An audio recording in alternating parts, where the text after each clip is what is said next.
Yes, I am Andrew Balongo Opere, your host today, and I'm excited that all of you are here. And even as we start this day, all of us are voiceover professionals, all of us are voiceover amateurs and from different stages in life. And one particular skill that is needed in any business or in any service is how to brand yourself. So even as we are preparing for this session, I'd love us just to share what are our expectations of this session, because we put this session out and all of you have attended it. I'm sure that you have some expectations of what you'd like to get from this. So yeah, please, because people are still coming in, go ahead and speak. You have 1 minute, just introduce yourself and just say what's your expectation. And while you're doing that, please turn on your video while you are sharing your expectations for today. And I'll go ahead and just type that in the chat box so that guys can follow and our speaker can go ahead and make sure that your expectations are sorted today. So, okay, I'll go ahead and go alphabetically. So let's start with Abel. Abel Waweru, turn on your video, introduce yourself, and just say, what are you expecting for today?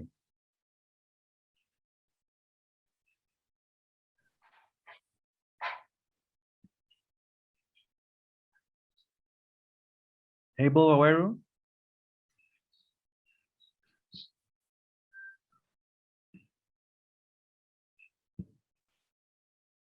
Okay, guys, are we here? This is a highly participatory a workshop. I'll need your participation needed for this to work fully. So, okay. While you're sorting yourself, Abel, Anthony Kibe, please turn on your video, introduce yourself, and what are you expecting from this session?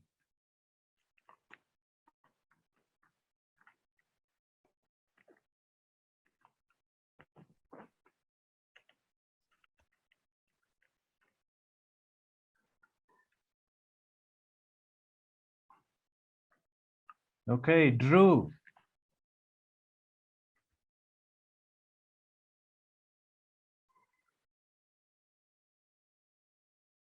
Drew Muthura.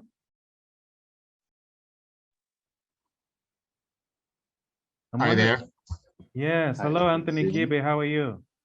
I'm fine, thank you. Sorry about it. Seems to be having some technology issues, just taking a bit of a drag to get in. So my name is Anthony Kibe, and what I'm looking to get from this session is I'm interested in the voiceover field. So this is my first session to be able to understand a bit more about the expectations in terms of what everyone else is doing, and hopefully in the process get to learn what are the requirements to being a successful voiceover artist and from a branding perspective specifically. So that's what I'm looking to get out of this session today.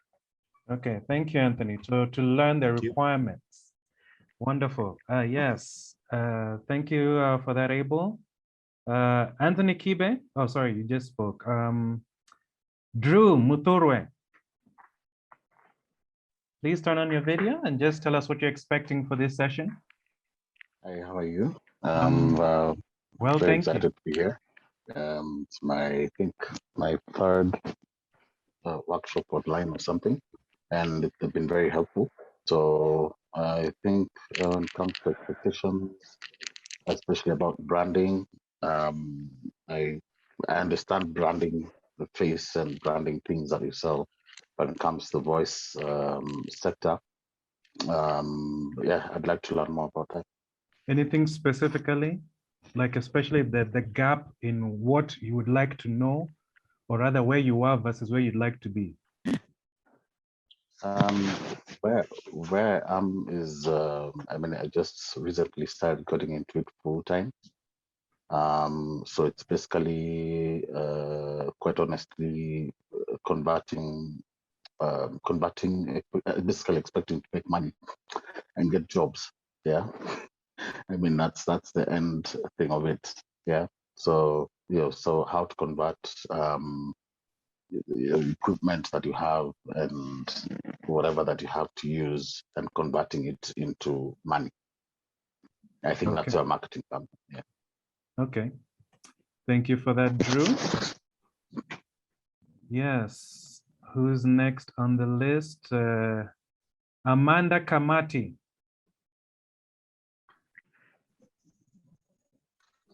Please turn on your video and tell us what's your expectation of this session.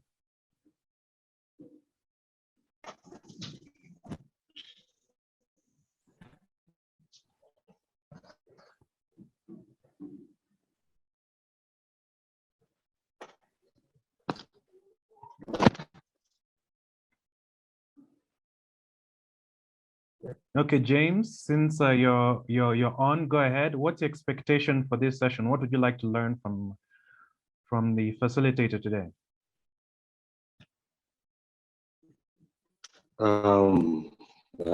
First of all, I want to say hi to everyone. Kindly expectations. I'm honored to be part of the meeting. Okay, it seems your connection is a little bit warbled. Okay. Still warbled. Maybe you can go to someone else. Okay, sure. Okay, yeah, James, you can go ahead and type in expectations. Yes. Leah Saha, please turn on your video and tell us your expectation. So far we have to learn what are the requirements of being in the VO business, how to get jobs and converting your skill to money.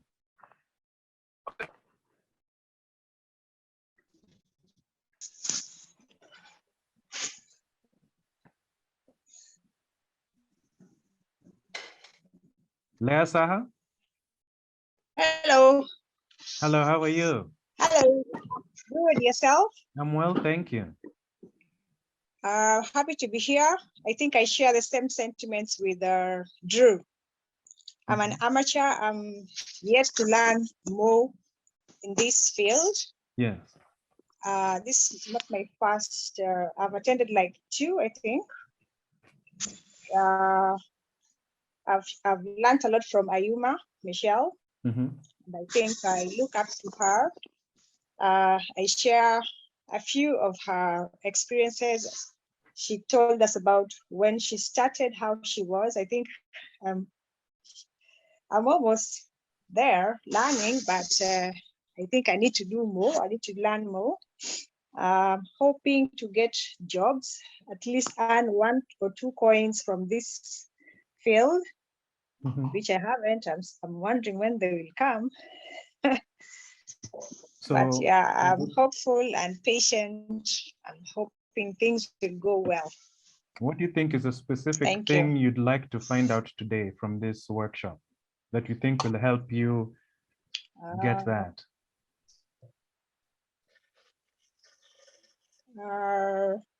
In terms of branding, placing myself where the tunes will come from, I think that will be good. So you said where the change will come from?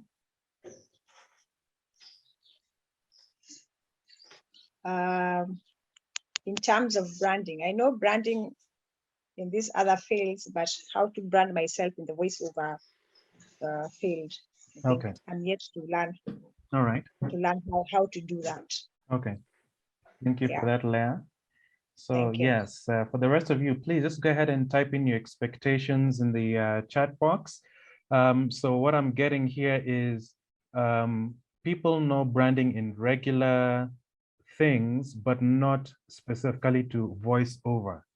So at least what's exciting is our facilitator is quite good at that, and she'll hopefully, not hopefully, I'm confident that she's going to share with us the tools, some of the challenges, some of the limiting beliefs that are holding us back from positioning ourselves how we should be in order to get the kind of jobs we want. So without further ado, let me go ahead and bring along the awesome facilitator of Let's Go Story, Ayuma Michelle. Welcome, Ayuma.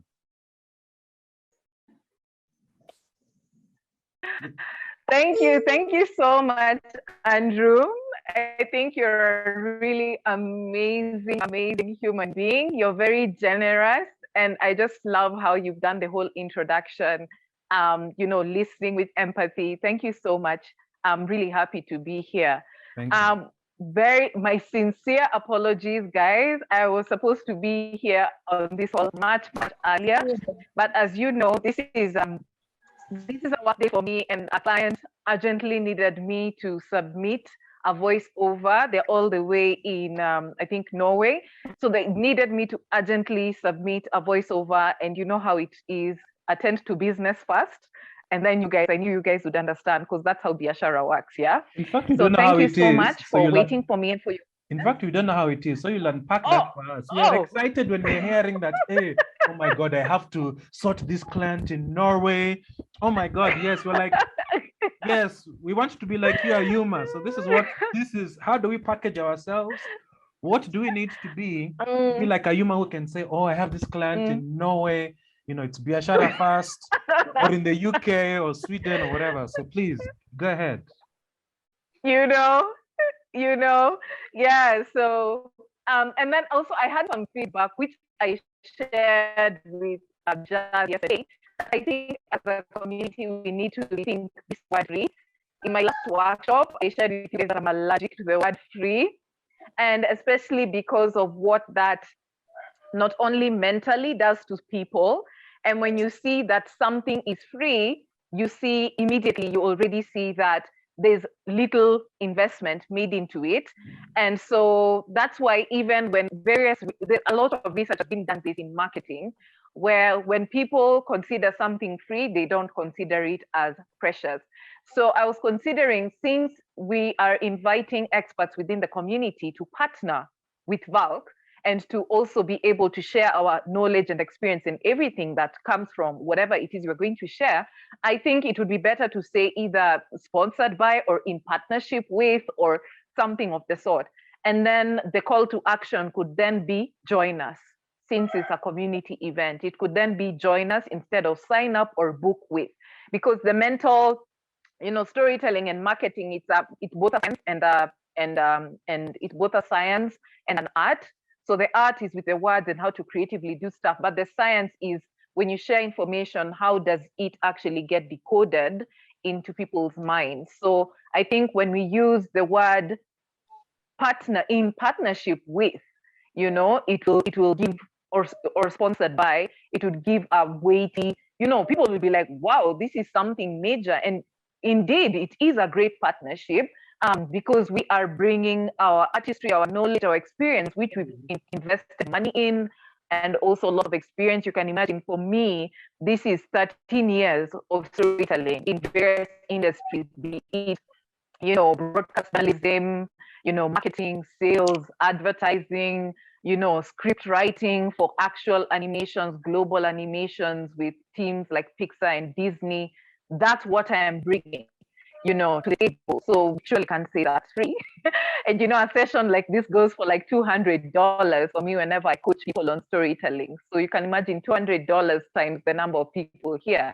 So I think it would be great if we completely cancel the words free from our vocabulary, and then we start using things like in sponsorship, sponsored by, or in partnership with, because it really is a partnership. Because the reason why I'm on this call, and I said yes to this when I spoke with Jazz and also with Jennifer about this, is that my big why, guys, the reason why I'm here is not just because you guys, we are buddies, or because we share we're in the same industry or stuff like that. It's because for me to thrive, I need you guys as fellow African voice artists to thrive. It's a communal effort. And my big why is to invest and to see excellence in, and better representation of African voices, of African of impact in Africa. So because those are the kind of organizations I work with, organizations that either have impact in Africa or organizations that work with Africans. I want there to be clear representation and better representation. And that's why I'm here, to ensure that I'm investing in Valk. You know, today is a Friday. It's a work day for me. So this is part of my work day. I am investing my organization, is investing my time, knowledge, experience, money into this, because for me to thrive, I need you guys to thrive. So that, you know, you've heard of the saying, a rising tide lifts all boats, right? So that's my big why. I need better representation of African voices. I need better remuneration of African artists. I need fellow African artists to be taken seriously, enough of that nonsense of being taken to that rat race. And also I need Africans to be using themselves in me. You know, I grew up, I'm a geek, science geek. I grew up listening to National Geographic, and I want to hear more of our voices talking about our zebras, not zebras, and our lions, and our elephants, and our stories, and our archaeology with African voices. You know, it means a lot, because when you see it, you can be it. You know, and we are on this journey together, so we need to invest something in it. So that's why I'm here this morning. Have I already gone too deep? I've already gone to deep, Andrew. Oh no, it's lovely. I'm excited because you're the first Please person. guide me. You're the first person I had speaking like this. You know, in fact, I'm just like Ayuma for president. You know, if the head can be speaking this way, you know. Politics is not for me. No, and I'm not saying politics per se, but just we've witnessed when your environment does not support you, does not think community, does not want you to thrive, we know how that feels like. Yeah. And then we've tasted when someone just wants you to thrive, you can see those two environments are totally different. In just use reshaping that, saying from free to sponsored, that is just mind-blowing for me, you know? And just the fact that you can share that with me. I've not heard this from people around me who are making money or who are in the mindset of sponsoring.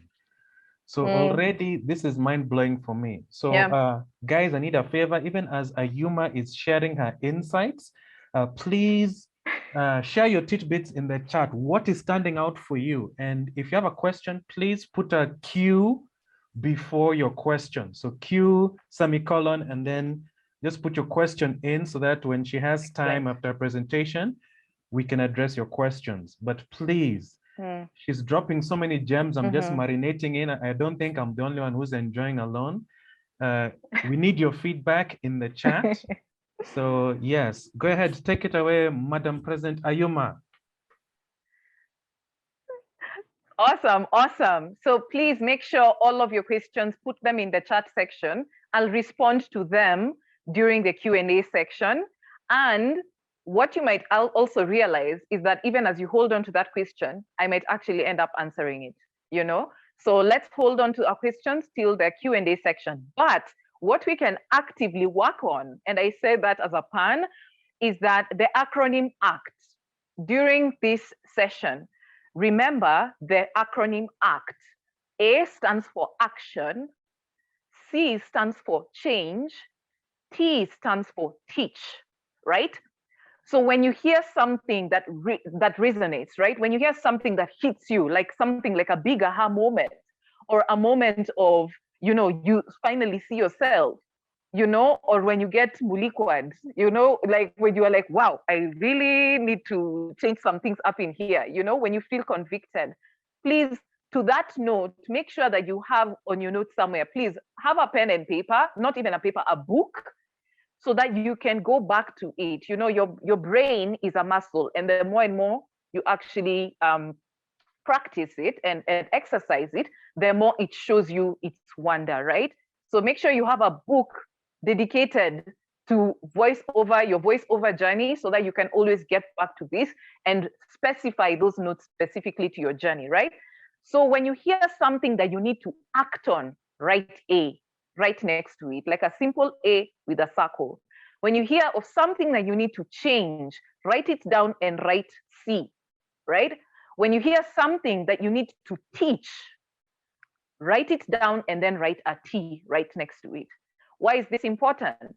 Like many of you people who like me who are note takers, those of you who go to church and take notes, what normally happens after you take the notes, you take notes and you just go on with your life, right? But does anything happen after you take the notes? No, right? But what helps is when you dedicate a reflection hour in your week. I hope you guys have some kind of reflection hour or system in your routine, so that you're able to actually go back to the things you've learned that week, and then you can see what do you need to act on, what do you need to change, what do you need to teach, because you need to be like a river. The freshwater rivers have an inlet and an outlet, right? Don't just keep learning and then keep all those lessons trapped inside you. Release the teaching. And for somebody else to learn from you, it does not take away from you guys. That's a limited mindset. Know that it will improve your environment. A rising tide lifts all boats. Make sure that when you're thriving, also make sure the people around you are thriving. Okay? So please make sure you take note of ACT. What do you need to act on? What do you need to change? What do you need to teach?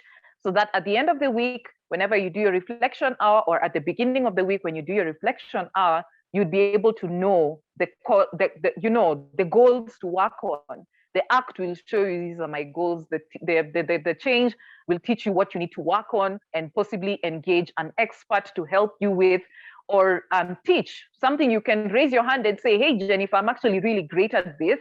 Please sign me up. I want to share from my journey, right? So that's something that you can actually work on, okay? So let me also share that today I'm not here to share with you cosmetic branding, right? Cosmetic branding tips like websites and what is it called? Like websites and emails and hashtags and cute Instagram profile. Those things are not for me. People don't come to me for those things. You know, those things you can find them on Skillshare. Right now, there are so many Kenyan YouTube influencers who are currently promoting Skillshare, and they keep saying that the first 1,000 people to sign up, you know, will get Skillshare for free for a month. That's an amazing resource to actually take advantage of. But here we are going to discuss the real branding stuff that people don't discuss even in the Kenyan market. Because let me break it to you guys, the way we interpret branding in Kenya is absolutely flawed. That's why so many brands are stuck on being in your face, selling, but they don't know who they are. Branding is very different from marketing and sales, and I'll get to that in a moment, right? So let me share with you a little bit about my journey. So I officially began taking my voice acting journey seriously. Already I'd done a little bit of voice acting in uni. I studied at Daystar University. I was a mass communication journalism major, and I did PR also as a major, and I also did marketing as a minor. And so in the university, we had a radio station. And so I did a part-time job there in uni as a radio presenter, as a newscaster specifically. And also I did some voiceovers here and there for some programs, right? So that's when I started. And then later on, I ended up doing a little bit of keynote speaking, and especially with international organizations that were very keen on gender equity. And so those are the organizations I did that work with. And obviously it included some kind of voiceover, which then they put into their podcast. A great example is The Moth. And I'm glad to be a Moth storyteller and a part of their global community program, right? So I'd done that earlier on, and I've always known, write this down. Have you always known that you have a great voice? It does not matter. It's not that assurance that you have a great voice. It should come from you first. It shouldn't be something that your mom is like, you have a good voice. Of course, your mom will tell you you have a good voice, you know, and people around you, or if in the church, they want you to volunteer for free. There's nothing in this world that's free, guys. Somebody always has to pay the price. So you have to make sure, is it you or is it somebody else? Social media is not free. You are the product. Okay, there's nothing free in this world. Somebody always has to pay some kind of a price. So if it's at your church, oh, you have a lovely voice, you know, is it really that you have a great voice, or do they need you to, are they trying to entice you, you know, to just basically volunteer because, you know, they want to make you feel nice so that you volunteer your time? That conviction needs to come from within you, because on the days when maybe you meet a client who's just not feeling you, or you meet with people who are just not feeling you, that conviction needs to come from deep within you, knowing that you have a great voice. I have always known that I have a great voice. I just didn't know what to do with it, right? So once I became convicted about that, I started seeing amazing fellow schoolmates from Daystar. I mean, Daystar is known for some of the best journalists in our country, Kenya, right? Award-winning. And so I wanted to, I followed their journeys. And I was like, I'm seeing that most of these guys, when they step out of journalism, many of them are going into voiceover, you know, voice acting. I don't know much about this in the deep sea waters, but if they can do it, why can't I? Please write that down. If they can do it, why can't I? So number one, if you have a deep conviction that you have a great voice and that you're meant to do something about it, but the question is not, are you worthy, or do you have a great voice? Like, if you're sure of that, the next question should be, if other people can do it, why can't I? If there's already proof that somebody out there with a great voice is able to monetize it, why can't I? So that was my logical process, right? And then I acted on it. I reached out to a few of them that I actually know from Daystar. That includes Cynthia in our community. It includes David Oyuke, amazing guy in our community. And also Jennifer, she was so generous. And they reached out, they were able to teach me the ropes as I was beginning. But this is the thing. My actual voice acting journey began last year in 2021. Why do I say it actually began? Because that was when I stopped with the chatter in the brain and I put it into action. That's when I opened up an actual voices.com account. That's when I recorded my first demo with my mobile phone. I did not care about whether I have a Neumann microphone or whatever. I was like, I'm using what I have in my hands. Something that has this practice has constantly kept me evolving and pivoting in my business that I started in 2015 as an entrepreneur and as somebody in the voiceover business. Class, have you heard me? Voiceover business, not a side hustle, not a car job, not a car something on the side, not a hustle. Why you call it? You don't talk small about something you wish to grow. Please write that down. Don't talk small about something you wish to grow, including yourself, including this new passion, this new business that you're building. Don't talk small about things that you wish to grow, including yourself and this voiceover business. And we'll get back to the definition of business in a little while. So I set up my account. It's voices.com. Cynthia had told me that people, by the way, pay membership for where you can access, you know, like workshops, you get qualified for top jobs very earlier on, you get called, you get access to clients earlier on before other people. But then I was like, okay, so the problem is not that I don't have money. The problem is what's stopping me from starting, even without the cash. Let me test the system first, right? So I tested it out, and guess what? I actually landed a job. I landed a job even before paying premium. And I landed a job with an amazing international client who have offices in the US and Canada. That's Mark for Mothers. And they needed an African female voice to voice their medical campaign, celebrating the amazing work that they've done in Nigeria, right? So I wondered, do they really mean a Nigerian accent, or do they just mean an African accent? I'll get back to that later on. But by taking the first step, looking at what I had in my hands, stopping with the questions and put action into my belief, it then matured into something real. And then from that particular job, I was then able to access an actual Voices Premium account on offer, by the way. There's an offer currently right now on Voices of $100 off. So please take advantage of that. I think it's always something to take advantage of whenever you get a discount. Since then, I've been able to actually earn a good amount of cash in dollars. Most of my clients have all been international. I've not gotten any local job, which I'm absolutely okay with, because right now in Kenya, let me tell you, people are holding on to their coins. That's the reality. People are holding on to their coins. And I noticed that especially in my coaching business. Many clients are excited about coaching, but they are holding on to their money because everyone is like, goja elections ndio tuone, goja elections. So I'm so grateful for this, because if I held on to the internal stories of, oh, you're not ready, you don't have money, you don't have this, oh, wait till another time, oh, Akina Cynthia and David can only do this, not you, why do you think, those stories will never stop, and fear will cripple you. And fear is a made-up story about the future with no proof. Please write that down.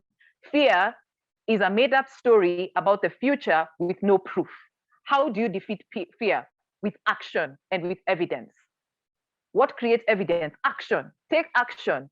Whether you fail or you win something, you have data that you can measure. My business coach has been really instrumental in helping me understand failure, because he's a very senior guy in finance in Kenya. And he told me that when you see failure, see data that you can measure so that it can inform you on the best next step. So wherever you are right now, whatever it is you're doing in your voice acting, don't just keep auditioning like with no plan. Have a plan. How many auditions do I do in a week? How many have I done in a month? How often do I do this? When do I do this? Which type of auditions? Am I succeeding at them or not? Am I asking for feedback from these people? What feedback do they share with me? Then measure. Once you measure that data, you'll be able to know, what do I do next? Or what don't I do? What do I do less of? What do I do more of? You have data that can then inform you, by the way, is even VoiceOver for you or not, but you'll have data. That is attacking fear with actual evidence, right? Which takes action. Without action, you have no activity to measure, you have no data to work with to inform you on your best next step. Because courage, again, is a do word. Write that down. Courage is a do word. Courage does not come to your doorstep and knock and say, hey girl, I'm here, courage time. That does not work. Courage is a do word. You become confident as you do confident things. You become courageous as you do courageous things, you know? So take action, learn from the data, know your next best steps. So since then, I've been able to create an amazing revenue stream through voice acting, which is literally now sustaining me during a time when clients are holding on to their money. And you know, the dollar at the moment is doing well, guys. I mean, the Kenyan shilling is doing well, but the dollar is doing really well. So if you happen to get paid in dollars from these international jobs, other people are crying about the Kenyan shilling. You over there, you're like, I don't know, those are not my problems. You're like, those are not my problem, okay? Me, I'm over here at $115 trading, okay? And that's what you're getting back. So realize that, by the way, guys, we are not just African voice actors. We are global voice actors. That's how I see myself. So that's when I don't even label myself a Kenyan voice actor or an African voice actor. I call myself a global voice actor who's African. That sets the pace. Like, it completely changes the pace, right? And it helps you get identified differently in the market. Don't. Kenya is too small. Africa is too small. The world is our oyster. American creatives don't wake up and say, hey, I'm an American creative. They wake up knowing that they are global creatives. That's why these guys are trading globally, right? So we need to start internalizing that mindset. And so since then, obviously, created a new revenue stream that's keeping me afloat during this sort of like, what is it called? This election year. And then also I've been able to get amazing clients like Cornerstone On Demand, Big Blue Communications. I've been able to work with some amazing European organizations which I can't currently speak about now, but I've also been able to work with Curbside Films in New York and Mumbai. I've been able to work with Mix and Mousse and the Clermont University in France. Guys, I'm an African woman. I'm an African just like you guys, but I'm trading globally. Why can't you? If Ayuma can, let me be your new reference. If Ayuma can do this, why can't I? Right? Write that down. If Ayuma can do this, and I just started last year in 2021, July, why can't I? It's been 11 months. And also I've had the opportunity to get auditioned by amazing brands that were on my actual bucket list. You guys, do you have a bucket list? Please write down 3 brands, 3 global brands that you dare to say you want to work with, right? For me, my top 3 global brands were number 1, Nike, or any athletic brand. You know, me, I just want to be associated with them, especially like Nike, Adidas, Puma, who are their top 3. And guess what? When I was creating that demo led by Cynthia, I went to Nike, I went on YouTube, I got a Nike advert. And especially for women, because I have an athletic background as well. So I know how powerful it is for Black representation, African representation in athletics. So I wanted to voice campaigns for such organizations. So I was thinking of Nike. Guess what? That one audition, that demo is the one that actually got me the Mark for Mothers job. But guess what? Guess who else it attracted? See, I had put it out there that I want to attract Nike. I actually got auditioned by Adidas, and I was actually shortlisted. The only reason, because I know myself, I was like, how can I not end up working with this brand? What was the reason? I ended up talking to the account manager and ended up asking for, feedback, like, hey, did the client love my voice? And is there anything that I could actually work on to actually, maybe do better or something of the sort? And they said, no, your voice was amazing. The client just simply wanted a younger voice. They didn't realize it, but they ended up choosing a much younger voice. And I was like, oh, then there was no problem with my voice. My voice is amazing. My voice is worthy. I don't need to change it. The only thing is that the client was just looking for a younger voice. So if I hadn't put that Nike out there, I wouldn't have attracted its sister brand or competitor, which is Adidas. And I was also able to get auditioned by Puma Energy. I was also able to get auditioned by World Remit, which are great global brands on amazing campaigns, which pay well. They pay so well, in 3+ dollar signs, right? So rather $4+ dollar signs. So just know that if I've been able to do this within this time period, and I was able to take seriously myself, know that you too can thrive. If Ayuma can do it, so can you, right? Don't put me on a pedestal. If you put me on a pedestal, you are making me look so good. You're making me that money, that impact, that success. You're making that so accessible to me and less accessible to yourself. So break down that pedestal and do the work that you need to do so that you too can thrive in your own unique way. So did I need to be a pro voiceover actor to be able to be here 11 months later? No. What I needed to be is actually somebody who recognizes they have an amazing voice, but also somebody who started with what they had, took themselves seriously, cut the excuses, and do what needed to be done. And this included great branding. That's something I pride myself in. I did great branding. I knew I had a great voice, and that's what got me to where I am. Of course, by God's favor as well, because I take my prayer seriously, right? So when I looked at the brief by Jazz, she said that I'm here to talk about storytelling and how it relates with branding and marketing. But let's start, before I start sharing, I want us to clearly understand what these things are. Please comment and let me know. What do you think sales is? What do you think sales is about?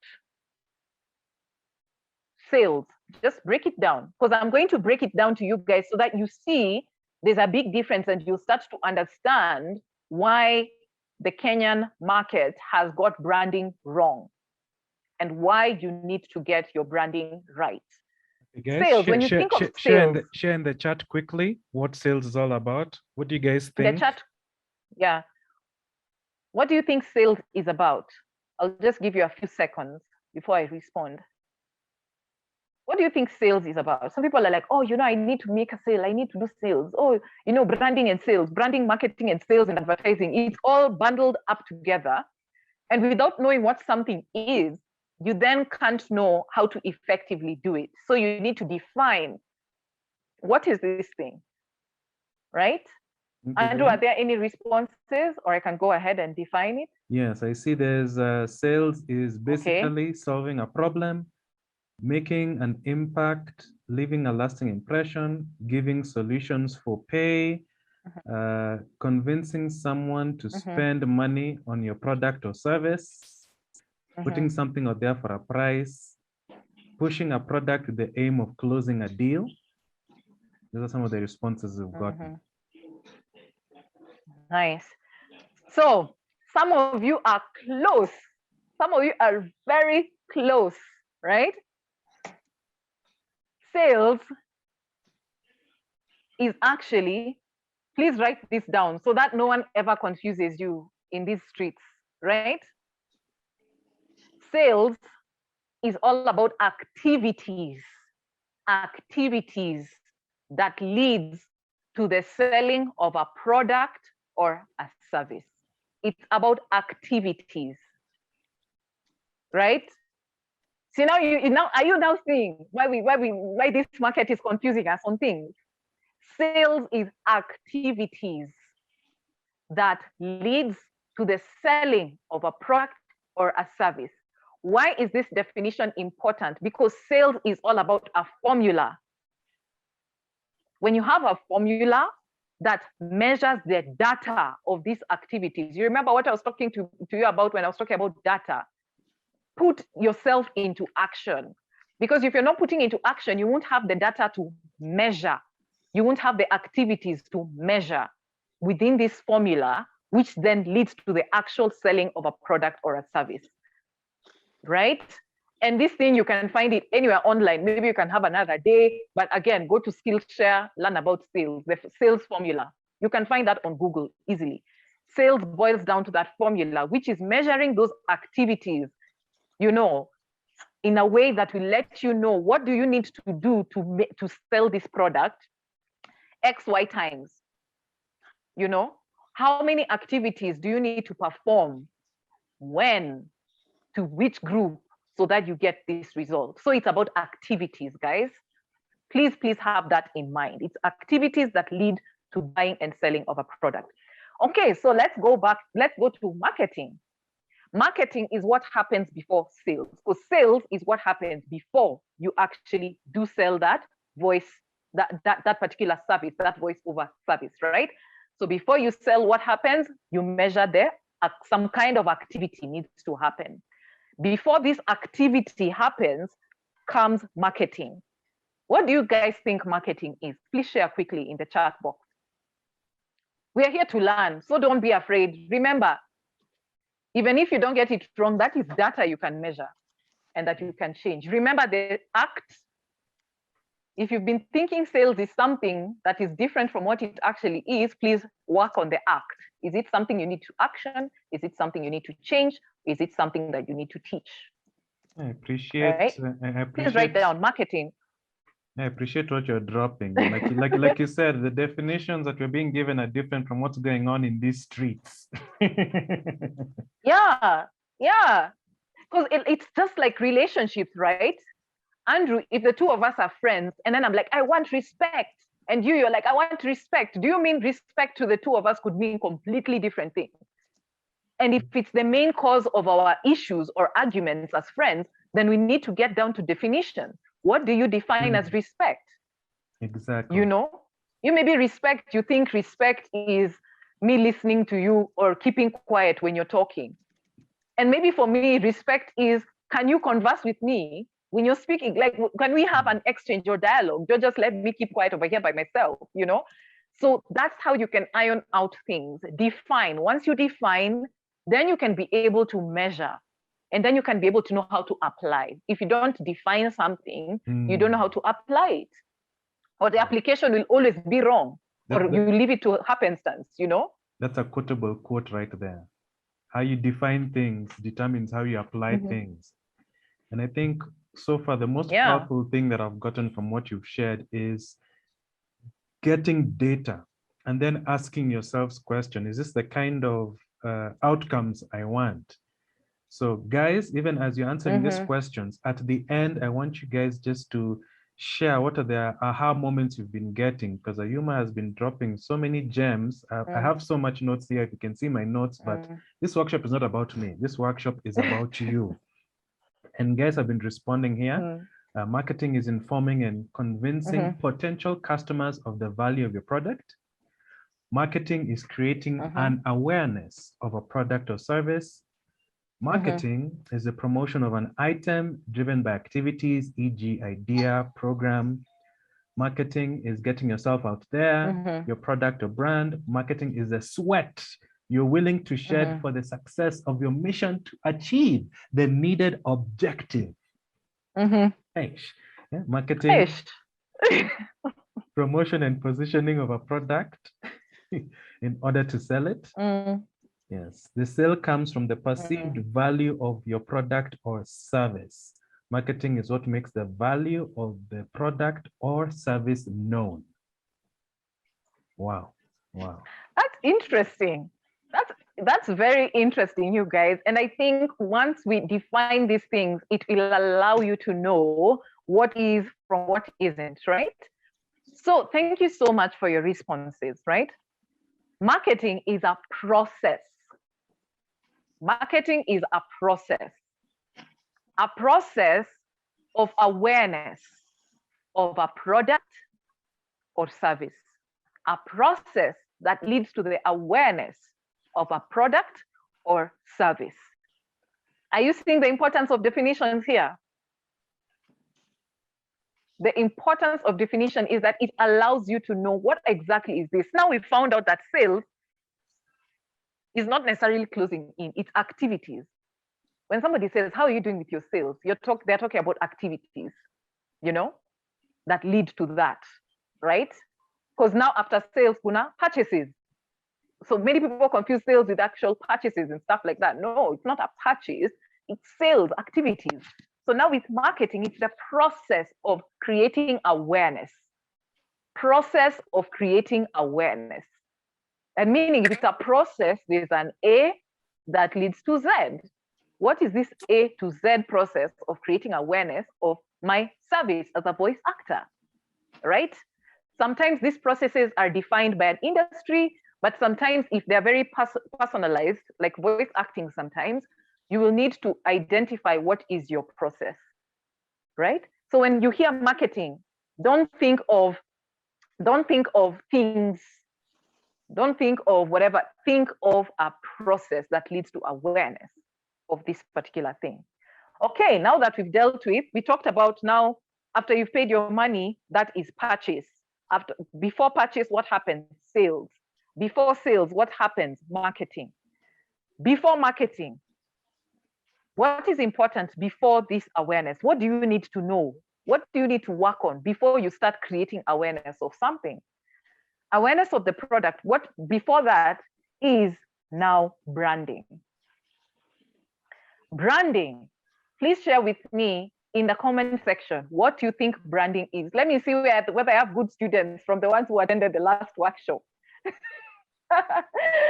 What is branding, guys? This thing that people keep saying, I'm a brand, first of all, which is so illegal, which I'll talk about later. I'm a brand. Oh, you know, this brand is amazing. Oh, you know, this brand. You know, I'm branding. I'm doing branding. I have marketing efforts in marketing and sales and everything in branding. The way like jumbling up those words. What is branding? Yes, Saha, Leah Saha, you've been receiving leakage from Ayuma. Let's see if you've been applying or not. By the way, if you've been following me long enough, by now you know what branding is. Amanda says, but no worries, share what you know. Share what you know. Yes, Amanda says, defining your identity. Billa says, what people say / feel about you when you're not in the room. Ray says, branding is packaging a product to attract the right customers. Edith says, identity, what people should identify you with. Maureen says packaging. Drew Mhm. says branding is a process of creating a unique identity for a service or product. Una mentions it's the process of creating a strong perception of a company's product or service. Those have been the responses. Yes, I have so very far. good students. Yeah, I have very good students here. Yes. If you've mentioned the word perception, you are right. Or what people say about you when you're not in the room, that is absolutely right. Branding, point blank period, is about perception. It is not, let you guys, the people, if you ever hear somebody say, I am a brand, that is illegal in the world of branding. Like, that does not even exist. You know, it does not exist. How can you be, how are you a perception? You're not a perception, but you are a representative of a perception. That's how you handle this business of branding. Be it a personal brand or be it an actual business brand, whatever brand it is, you are a representative. And we learned that from the previous workshop, right? That even as a voice actor, you are not the voice. Right now, you're hearing this voice I'm using. This is not the voice I act with. My voice acting voice sounds like this. Or even deeper, this is my voice acting voice. But do I talk like that all the time? No, it's so awkward. You know, like you remember how people were making fun of Jeff Koinange? There's a question I was asking my mom. Hey, mom, now when Jeff goes home, does he go and tell his wife, hello, wife, what do we have for dinner today? Oh my, it tastes really good. Are we, oh my, it tastes very good. It can be so annoying, you guys. Like, just think of it.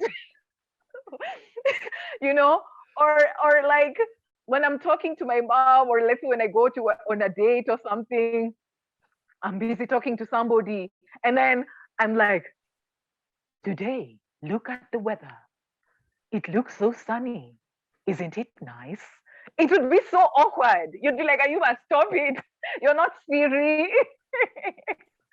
You know, so just know that you are, as an actor, you're lending your voice to this work.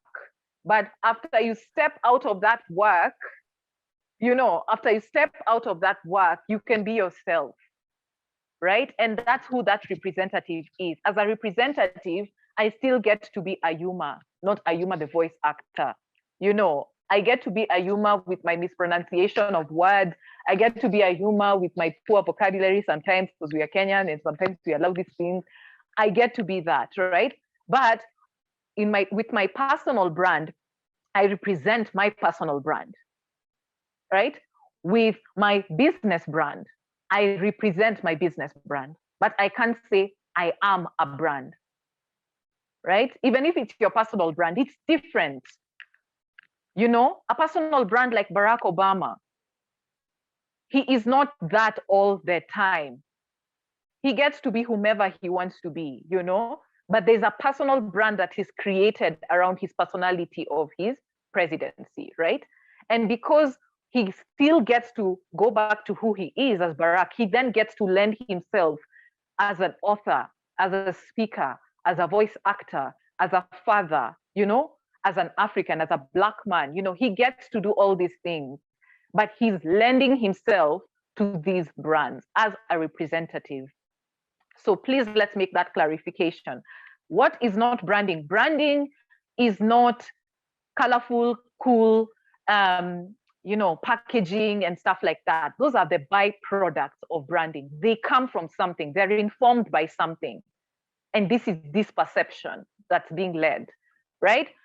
Branding is not cute Instagram photos and a clean, you know, Instagram page. That's not branding. Branding is not calling yourself doctor, engineer, pastor, father of three, and whatnot. That is not branding. Branding is not a cute logo. Branding is not a website. At the end of the day, branding is who people say who you are when you're not in the room or even in your face. A great example is What is the brand of our government? Our government, the brand is dictated in our constitution, which talks about integrity, talks about fairness, talks about gender equality. Yeah, the 2/3, gender equality, right? But what do we know our government to be?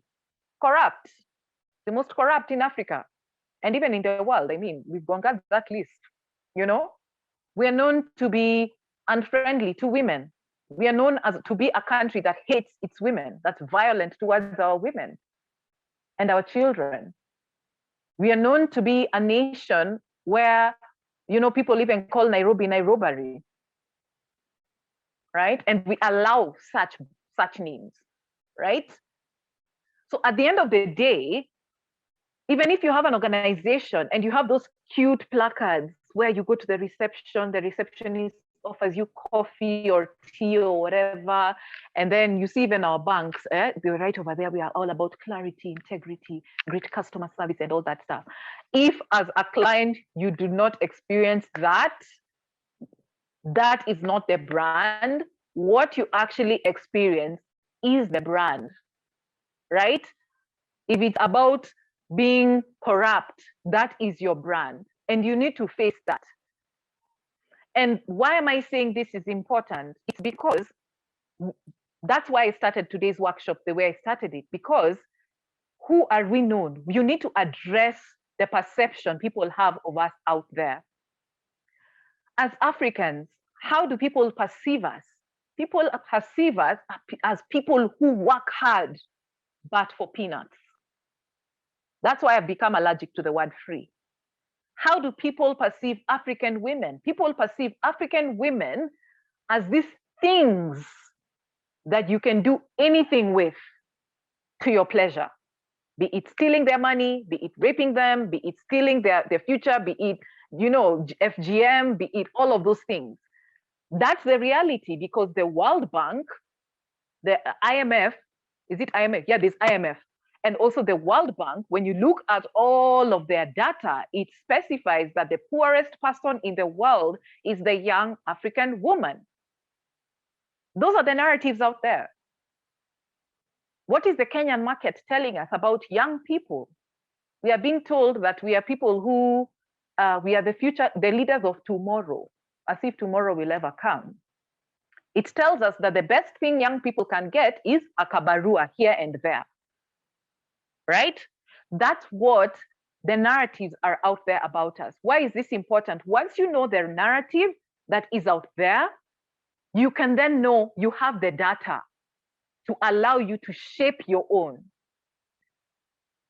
People keep complaining, oh, why did this guy, what is his name? The Tesla guy. Why did he buy Twitter? You guys, the richest people in the world are all about narrative control. Of course, he bought Twitter for narrative control. The richest people in the world are 18 families in general. 18 families in the entire world are the richest people. They're the ones who have the most money in this world. And they're all invested in narrative control in the media, on social media like Twitter and stuff like that. That's why they own these things, so that they can control narratives. Thank you, Elon Musk, right?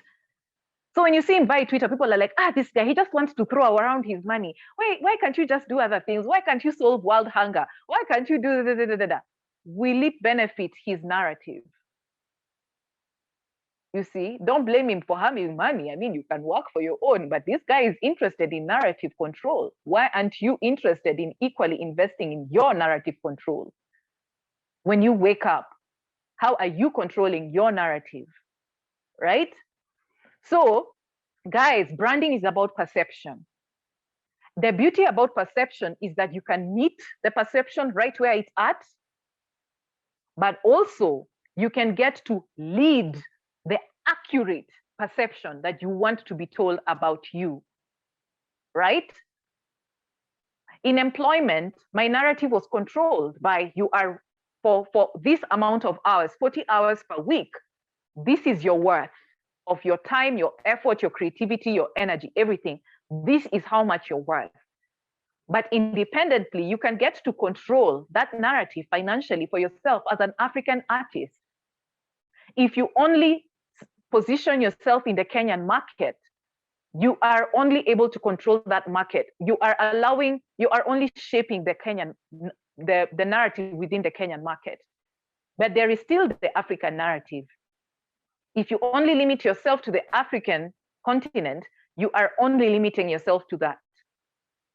But if you broaden yourself and attack the actual monster, which is globally, because globally we are influenced by that in our country, especially because our country was colonized, right, by Westerners. That Western narrative every single day influences our nation and how we see ourselves, right?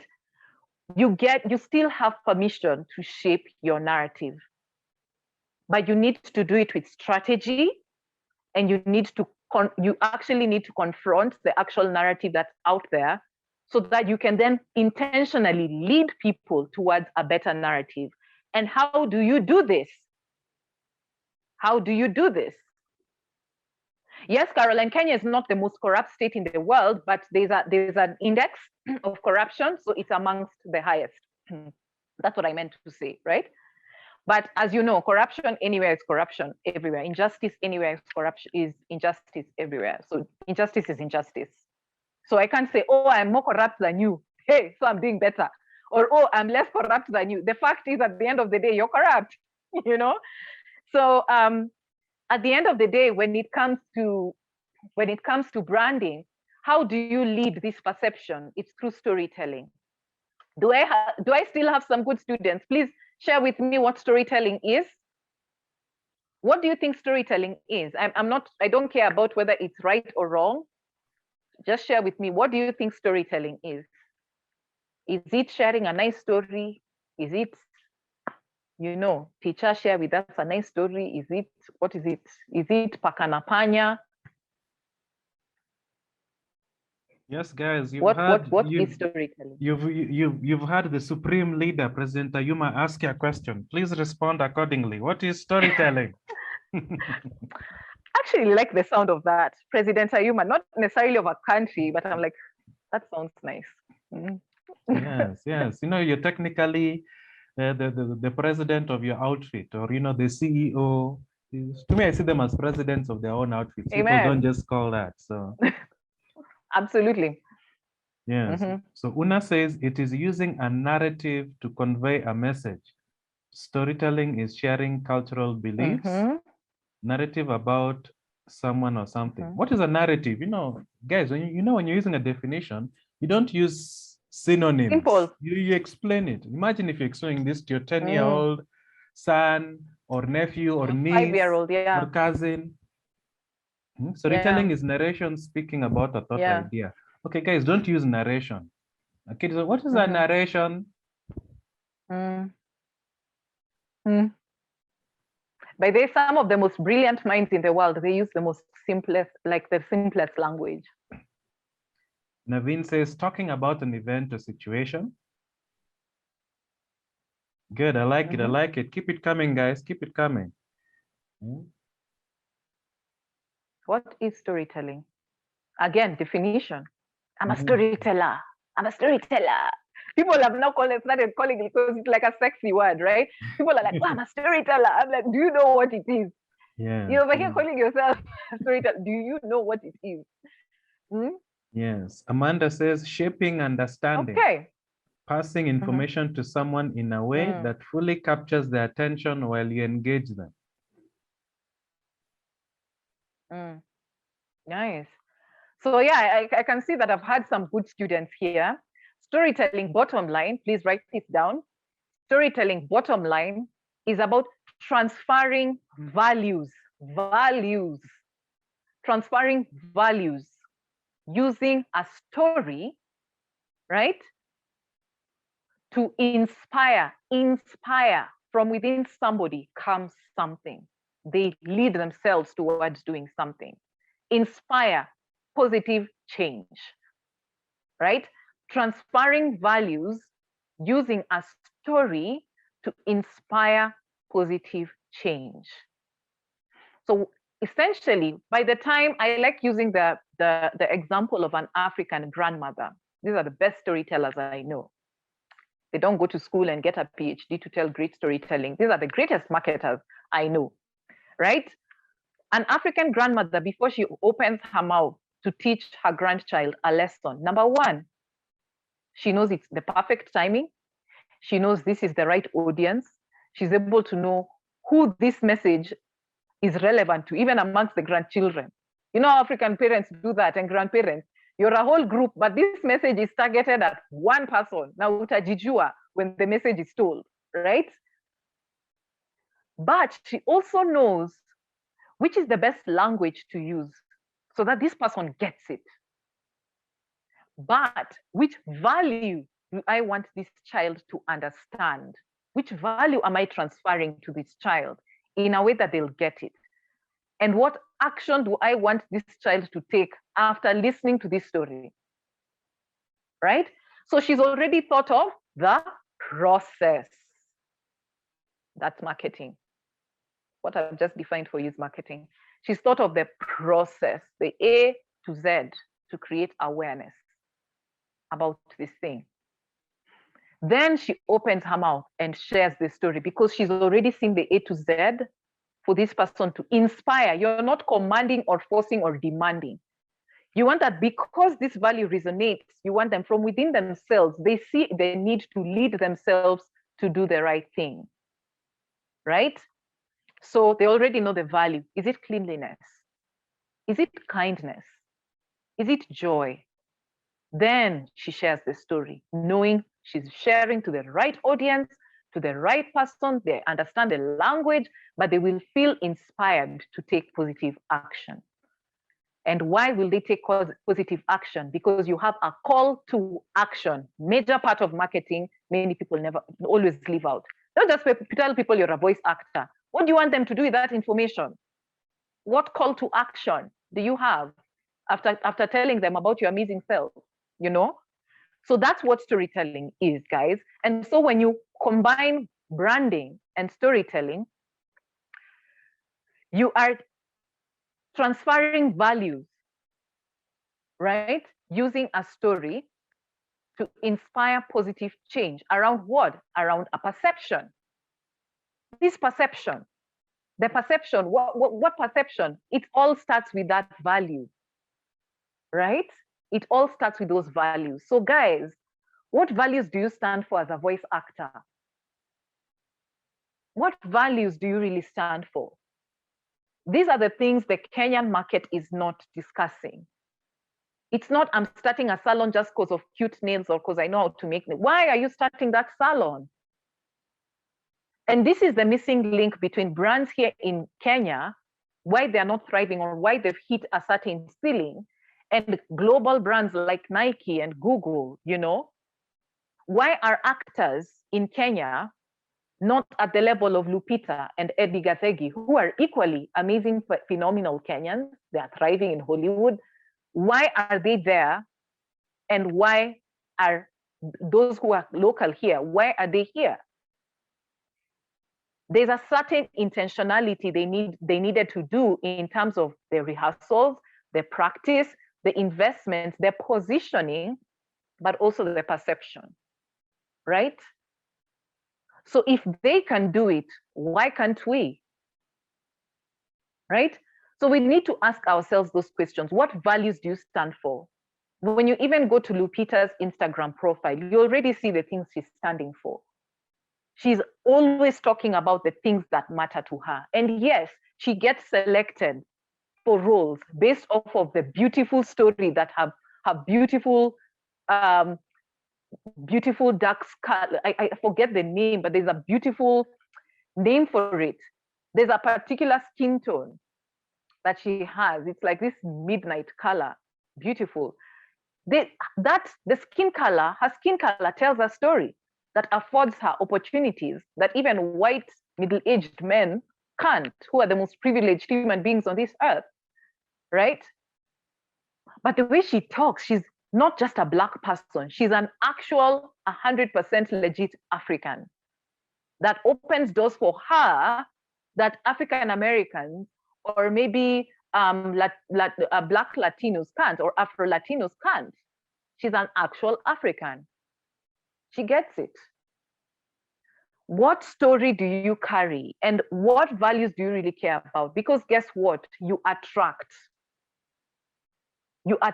them, whether or not you're aware of them. But it's better and more profitable if you are intentional about it. For me, I've already told you guys what I'm about. I'm all about proper and better and fair representation of African voices. But not just any African voices, but African women voices. I don't want a white woman speaking on my behalf. I don't want some other person in this world, an African American woman, to speak on my behalf. I'm here. I have the voice. I have the talent. And I have made it possible for you to know that when you go on my Instagram, on my website, you can sample it. So that defies all evidence that I can't do it. It shows that I can do it. And so many of us sit down, and this is the power of narrative and the narrative you allow in your mind. We can go on and complain about colonialism. We can complain about colonialism, guys.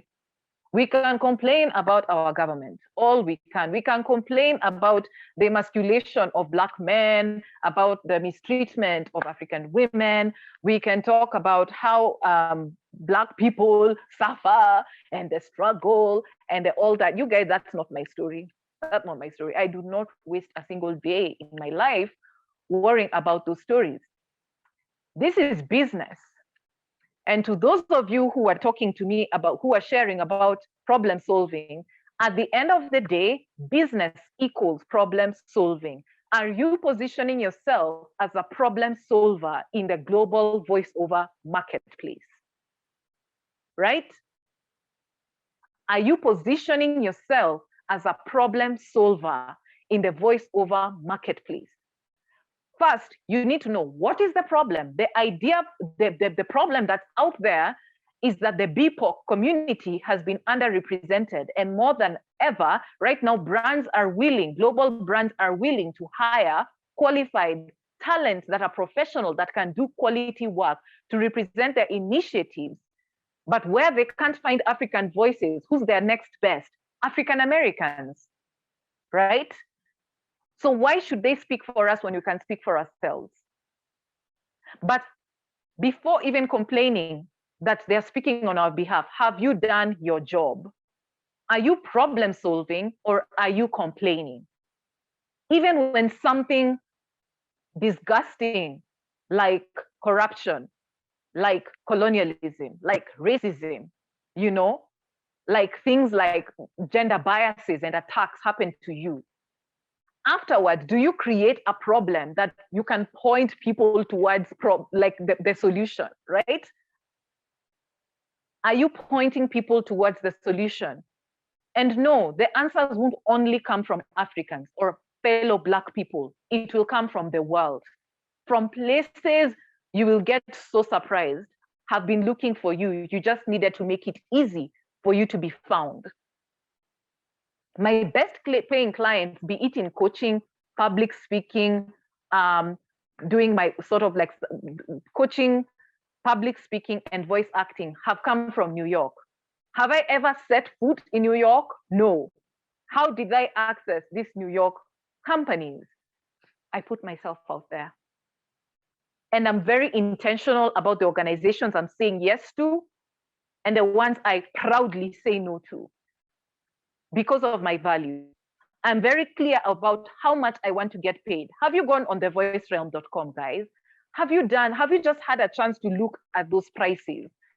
So that by the time you say yes or no to a job, you've actually at least considered what are the international remuneration rates. Don't just say to a job because it's 10K and you really need it this month. Because as you say yes to that low paying job, you're affecting me. You're affecting Andrew. You're affecting the rest of us. You are shaping the narrative that these guys can get cheap African labor.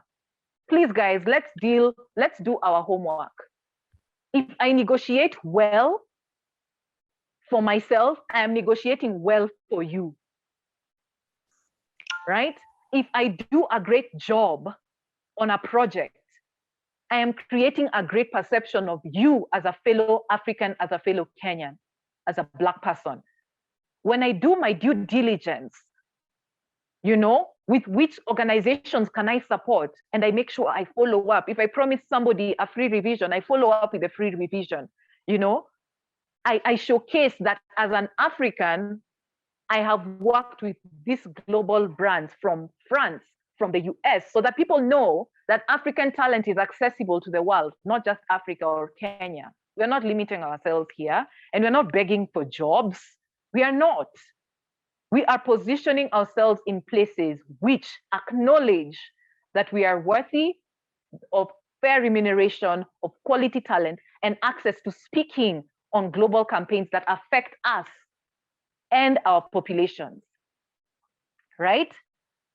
So when a project comes, don't just see it as, oh, this is my opportunity to kula. You guys, don't let your vulnerability or your desperation create a bad perception of us.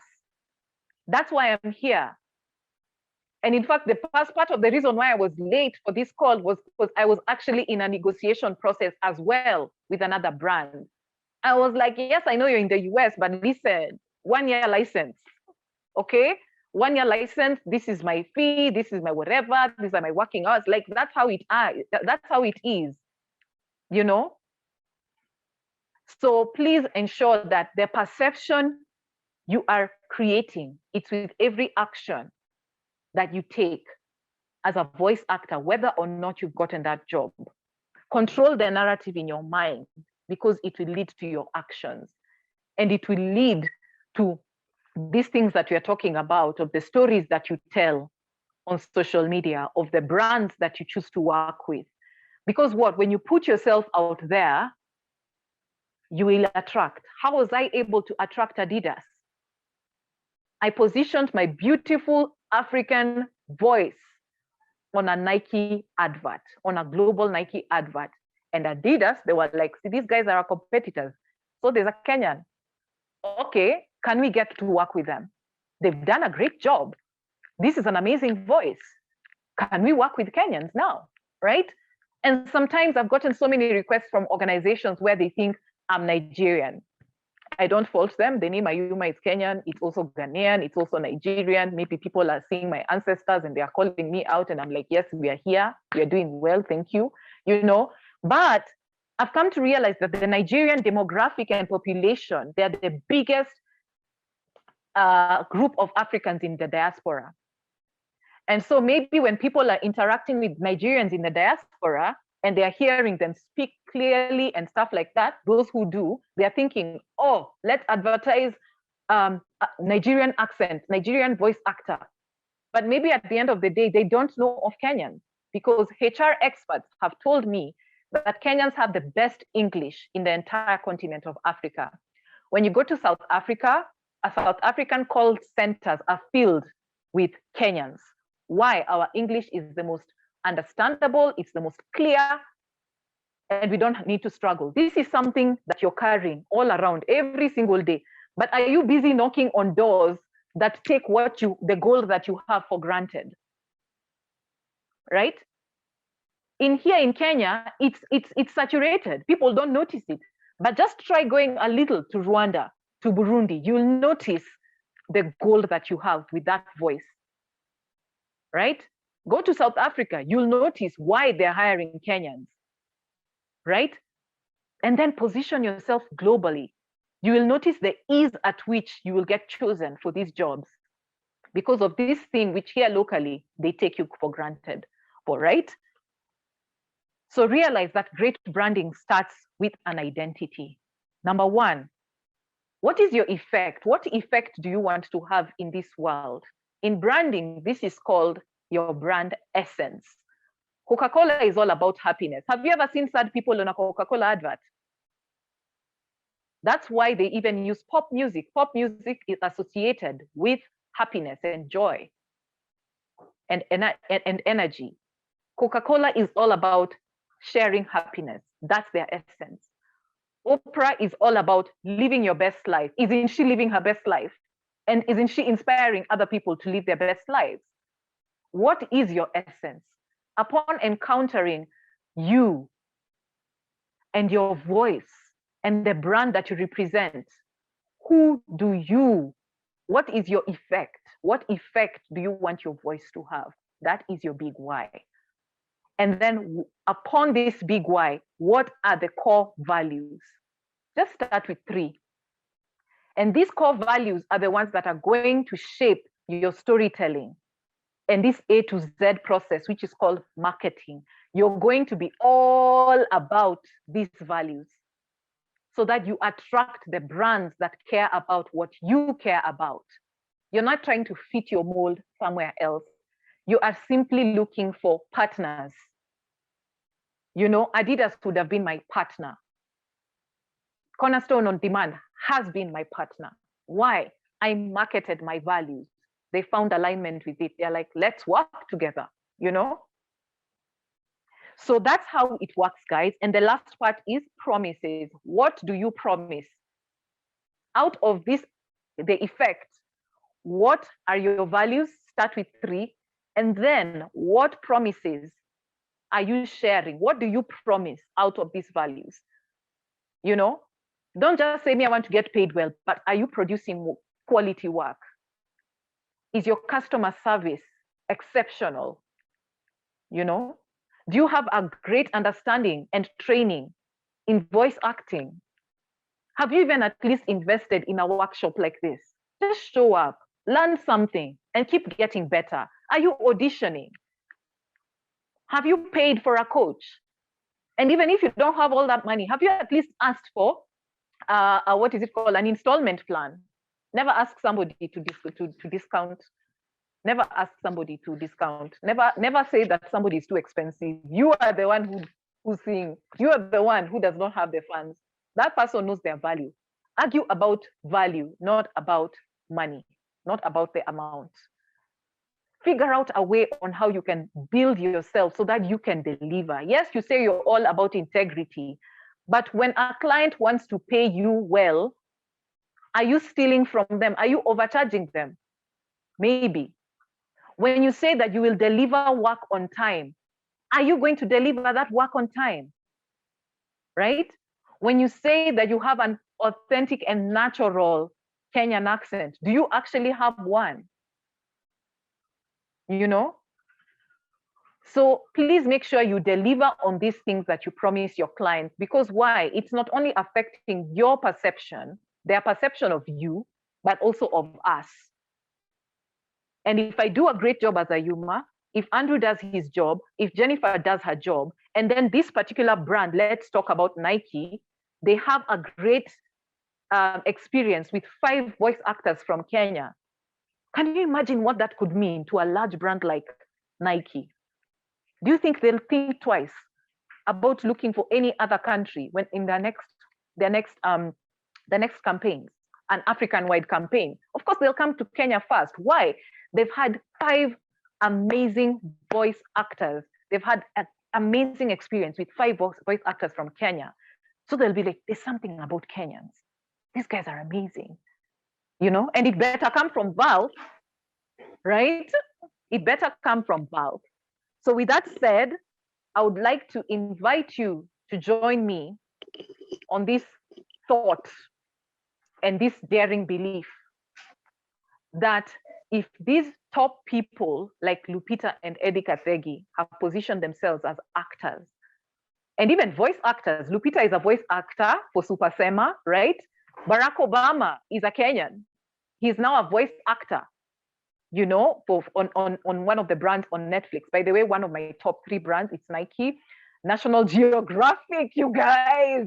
I want to be on National Geographic, right? And then the other one, I want to be a voice artist on a big animation film, like is it Pixar or Disney or whatever it is, just a big global, whatever it is. I want people to be like, oh, Sarabi. We don't need to go to Jamaica to look for a voice actress for Sarabi. There's this amazing lady who is called Ayuma from Kenya who can voice the future Sarabi, you know? Because I see myself as I grow older, I see my voice, I can actually deliver an amazing Sarabi on a Lion King, animation. So I love animations. I've written for them, but I want to now voice for animations. So yes, I'm a Lion Queen. I think I'll start calling myself that to start, it's like a prayer. Yeah.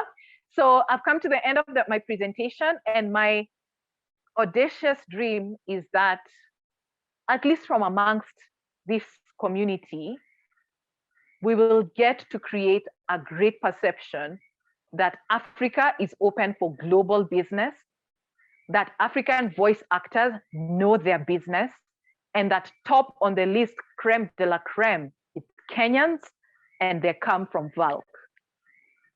If you're willing to be part of that journey, and make sure that when you're negotiating, when you're delivering those jobs, think of us, because you are affecting how the rest of these people in the industry treat us. I've come to the end of the session, and I welcome your questions. Thank you.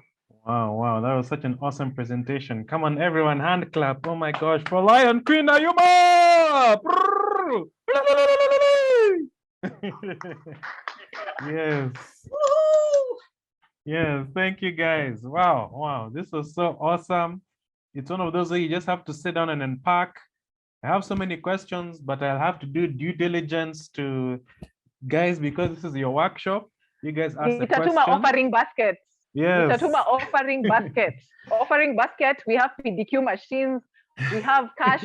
We can, start sambazaing the envelope and the M-Pesa video. Yes. Offering.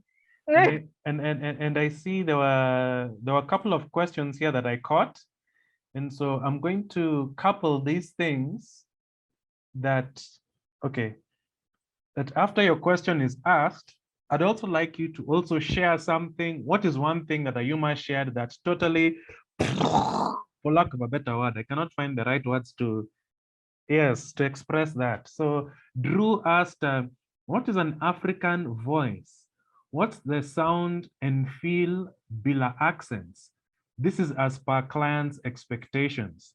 I don't know if you need more clarification on that from Drew, or Ayuma, you're good to go with that?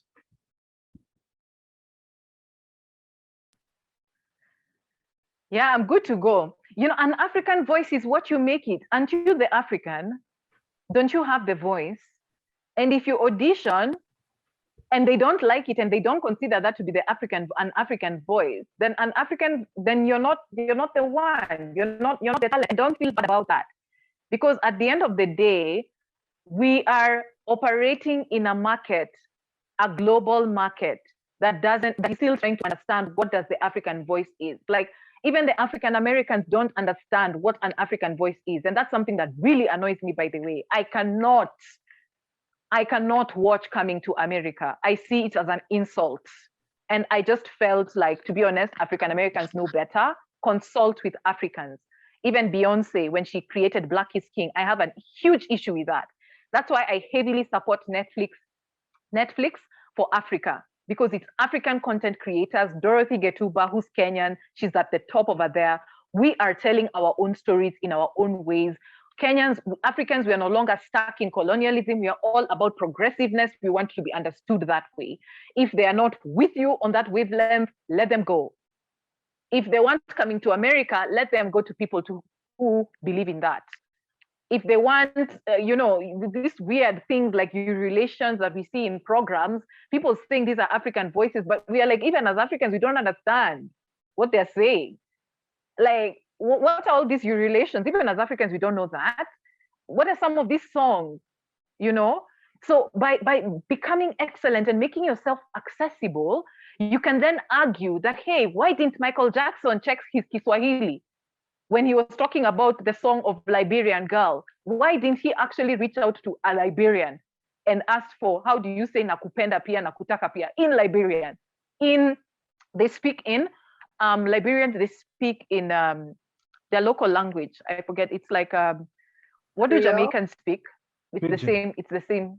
Yeah, like Creole. They have some kind of like Pidgin and Creole. Why not say that in Pidgin and Creole?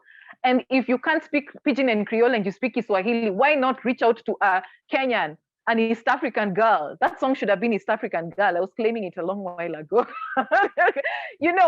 So by making ourselves more accessible, and many of us speaking this way, and we are calling ourselves African voice actors, we're then teaching them what the African accent is, right? But if they come to you, but they do not know what that is, they're thinking of Wakanda Forever, all that stuff, that's not us. And be okay with saying no to that. Because if enough African actors they keep here auditioning, they'll go to the next actor, then the next African actor, and then they will start to hear, by the way, are we the ones who are wrong, right? So don't try to fit the mold. You have a natural African accent, right? But even me as a Kenyan, I cannot now start talking like this, like the way Hollywood has taught people that this is how Africans speak. I am not like that. I don't speak that way. Like, what on earth? That's not how, that's not how we speak. And I need to get with the times. Because can I go and tell an American how to speak like an American, a white American? No. So why do they get to do that? So you meet me where I am. You meet me at my level. These levels, right? These levels. Yeah, so that's what I would answer to that question. Wow, thank you for that. I think that was a very good, that was a solid response. And yes, Jennifer was asking, the needs are real though. What if a guy is desperate for that 10K to feed their family? Perception doesn't feed the children. I think this was in response to. Then that's not a perception issue. Mm-hmm. That's a money issue. But realize, if you start accepting the small fee today, you're going to have to accept the same fee tomorrow, even when you're doing well, because they'll come back to you and they'll say, "Hiya, you did this job for me for 100 bob." Right? Even when you're doing well, even when you can negotiate better, they will still match you on your last pay, because you cannot argue that out. That is what I'm talking about. Negotiating, you need to think of it in the long run. And you're not just affecting me. If you say yes to that cheap job, because that's what it is, if you say yes to that cheap job, you're saying yes to that cheap job, not just for now, but tomorrow and the rest of the year. And whether your country is doing well, whether the dollar is doing well or not, you're saying yes in the future to that same cheap jobs. Why? Because they've assumed that you've done the negotiation, you've done the due diligence, and you've said yes to this price. Let that be their problem if they can't afford you. But don't let that be your problem if you can't afford yourself more money in the future just because this moment you are desperate, right? And know that by saying yes to that job, to us, to that client, you're also making them believe that the rest of us can afford them that job, right? I do voice acting both on voices.com, which pays premium, but I also do on Fiverr. But the way I deliver on Fiverr is different from how I deliver on Voices. On Voices, I'm like, do you even want tea? Do you want me to braid your hair?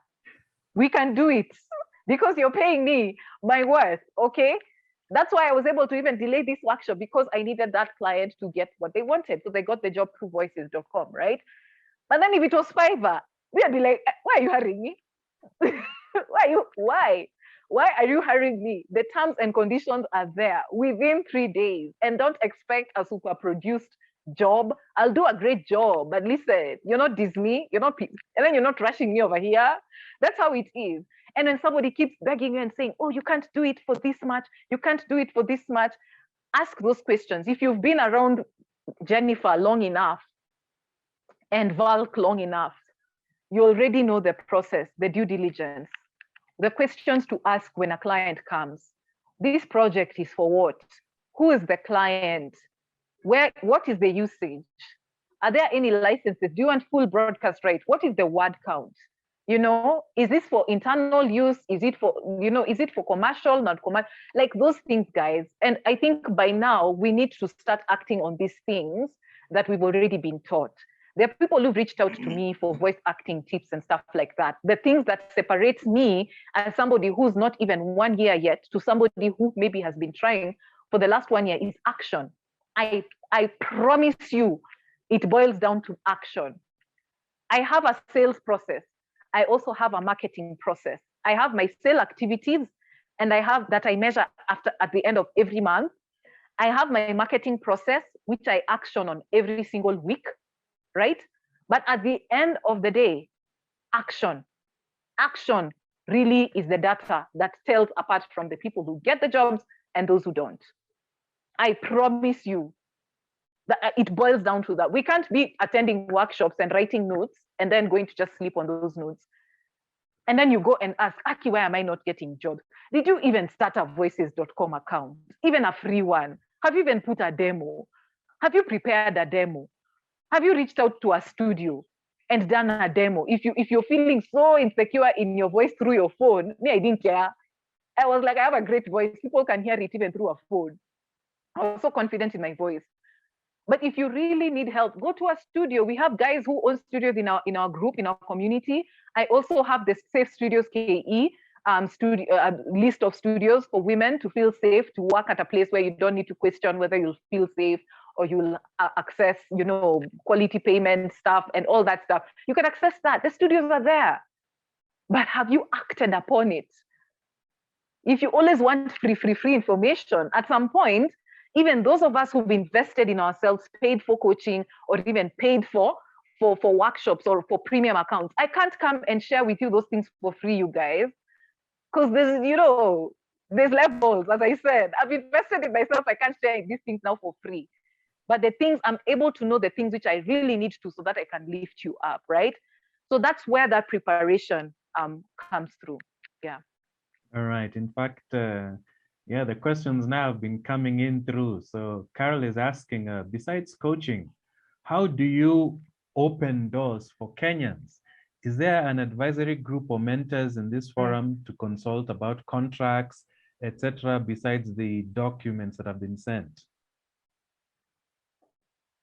Jennifer, I don't know how many times do I mention the word Jennifer. I think I could be paid so many shillings anytime I mention the word Jennifer. I knew Jennifer is a coach. I know she's worthy of her time, money, value. But I took note when she shared, by the way, you can ask us any questions. I was like, isn't this a question I have? Can't I ask? Don't I have her WhatsApp number? What is stopping me?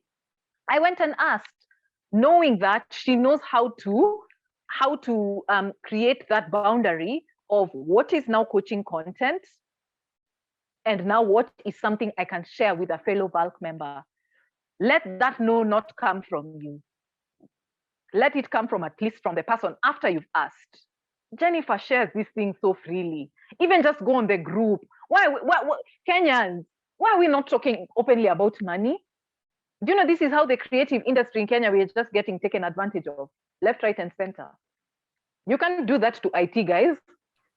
You can't. I think that's another workshop in itself. Right? The creative. But creatives, why do we like featuring? Why are we so timid and so what is it called? So conservative with money? You know, I had this story from Patrick Mukabi, and there was another artist who I don't want to mention. There's a reason why that guy gets that much and another doesn't. For a painting that's the same style, that's the same whatever. Yes, there's the branding type, but painters, these guys hide information from each other. So somebody else is selling 5K, and this other guy is serving something else. You know?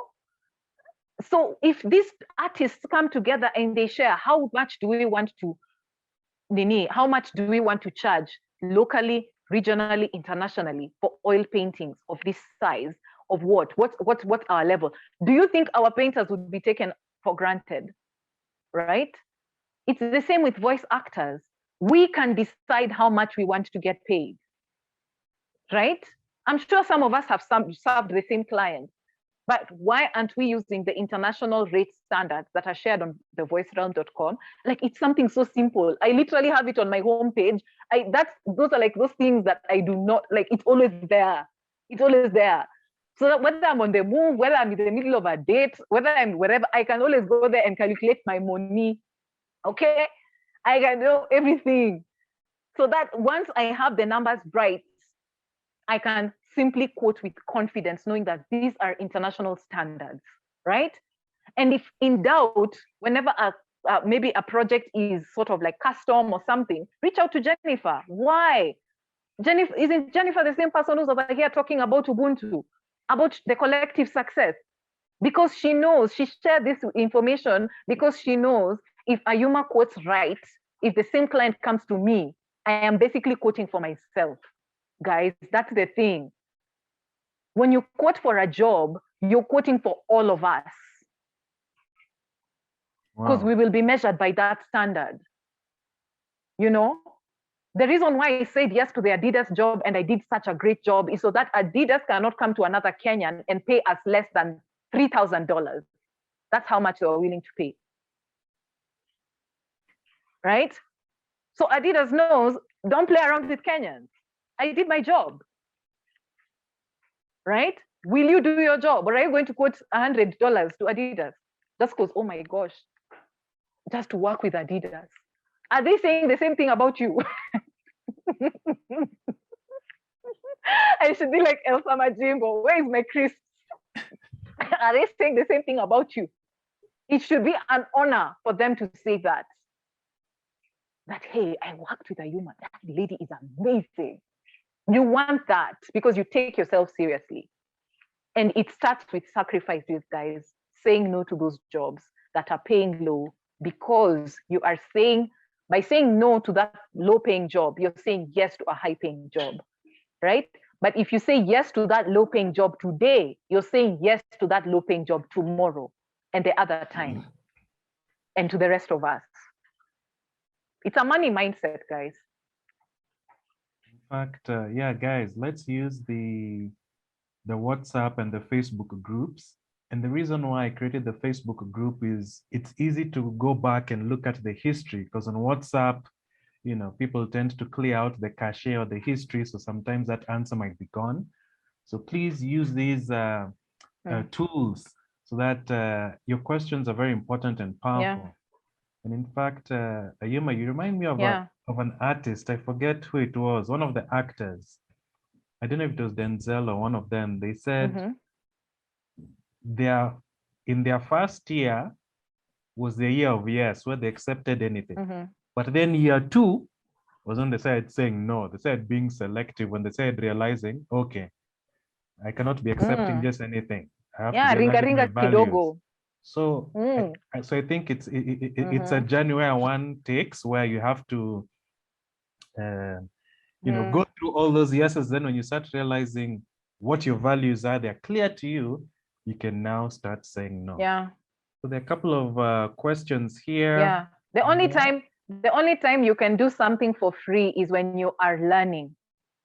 The only time you can say something for free, and this is a money mindset, guys. The only time you can say you can do even work for free. I can even do a voice gig for free, but it's not really free, when I'm intentionally learning from it. Like I will go and even work for free at Google so that I know at a particular department when I specifically want to hone a skill that will enable me to go and build my own department, just like that one. But only learning, because learning builds your mind. Your mind is your greatest asset. This is what they are paying for. Even as a voice actor, it's not just the voice, it's your translation of the voice, right? It's this thing, it's the language. That school teacher, the nursery school teacher who was teaching you A, B, C, D, they didn't teach you how to actually speak. You chose for yourself, this is how I want to start presenting these particular sentences or words. And over the years, whether you've known it or not, you've been adding new words to your vocabulary, but it's up to you to translate that. This is what that is getting paid for, right? The only time as a money mindset person you can accept to do something voluntarily, like now, is when I'm growing myself, because I'm learning a lot about you guys as well, from the voice industry and what you guys think, your perceptions and stuff like that. I can get to know. Because I'm also investing in you guys, telling you, Ebu, you quote better so that even me, I earn better. I don't want these things due for $100 over here. No, okay? We are not. After all the investment I have put in, no, to just, our rates should be better. Like, don't play around. Like you see the way Nigerians, people are taking Nigerians seriously right now. People are taking, especially Nigerian musicians and actors, very seriously right now. It's because the Nigerian diasporans went and marketed their fellow people well. And so would you ever go to Burna Boy and tell him, hey, I want to pay you for a small gig? No, you better sweat. Even as you speak to him, he will laugh with you, but when it comes to money, don't play around with Nigerians. They know their worth. And they're not looking to be accepted by anyone because they buy into themselves. You know, we need to be the same as Kenyans. We need to do the same thing. So, and the best way we can buy into ourselves as Valk is quoting better and negotiating better. Do your homework. Just follow the procedures.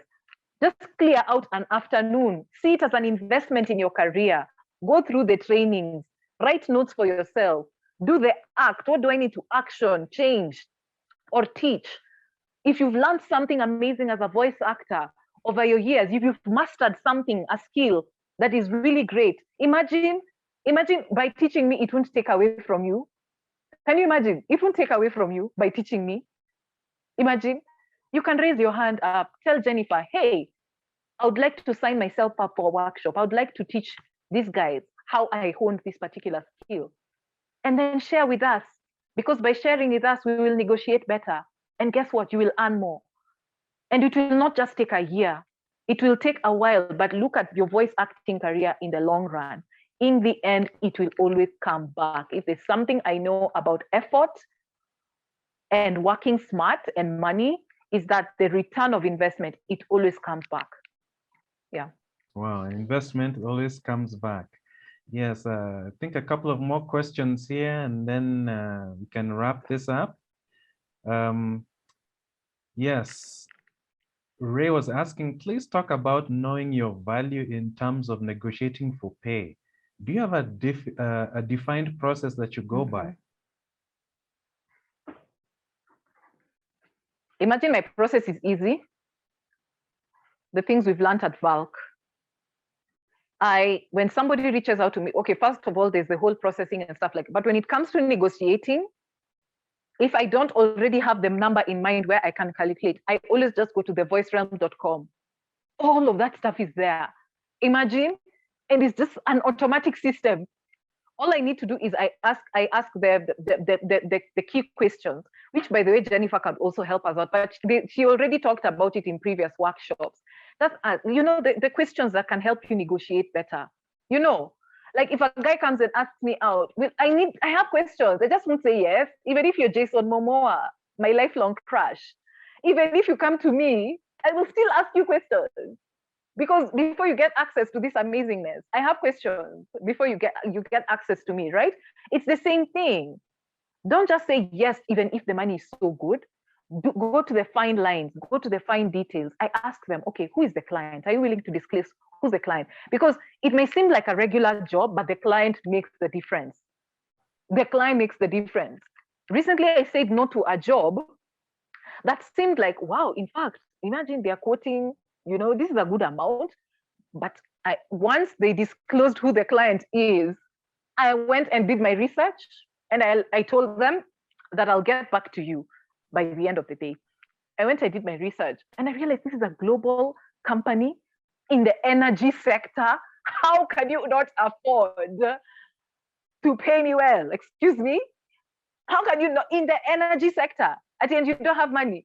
You people who are busy charging us, see how much here in our country, But it was not a Kenyan one. It was a global energy company. I'm like, Ati, you're not paying me. Imagine, no? But I didn't tell them no that way. What did I tell them? I went with the information they provided, because I asked them, are you willing to disclose the name of the company? Who's the client, right?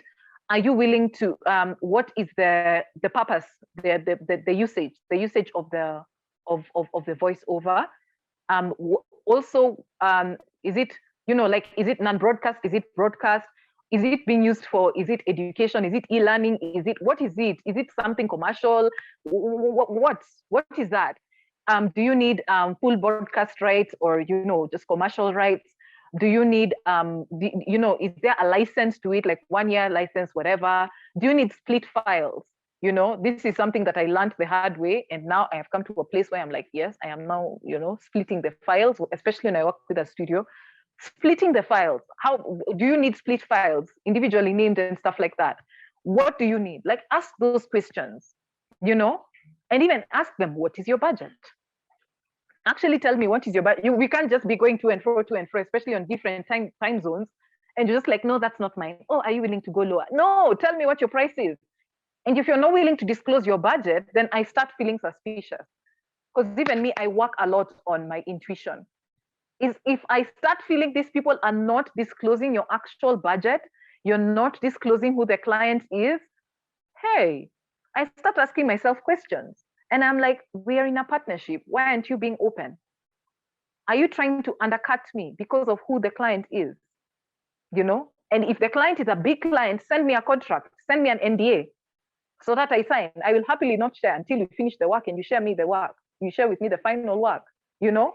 So just know these things, like ask those questions. Once you have the answers to that, then go on the voicerealm.com. Okay, they said it's e-learning, or oh, they said it's an internal corporate video, or oh, they said it's an actual brand video, which is going to be broadcasted, and they need a 2-year license, and I will need to work in a studio, you know, and this is how much the studio costs are. So am I going to take 2 hours or 3 hours? This is how much for 3 hours. And then other things, you know, in addition to that, will they need me to alter my voice? For me to alter my voice, how much will that cost? Things like those. And on the voicerealm.com, it will show you the total. And then what I take is just the breakdown. I take that breakdown for this much, for licensing, this much, for voice, whatever, for studio, this much, for perpetuity, this much. I get that cost breakdown and I share that with the client. I can do that when I'm moving.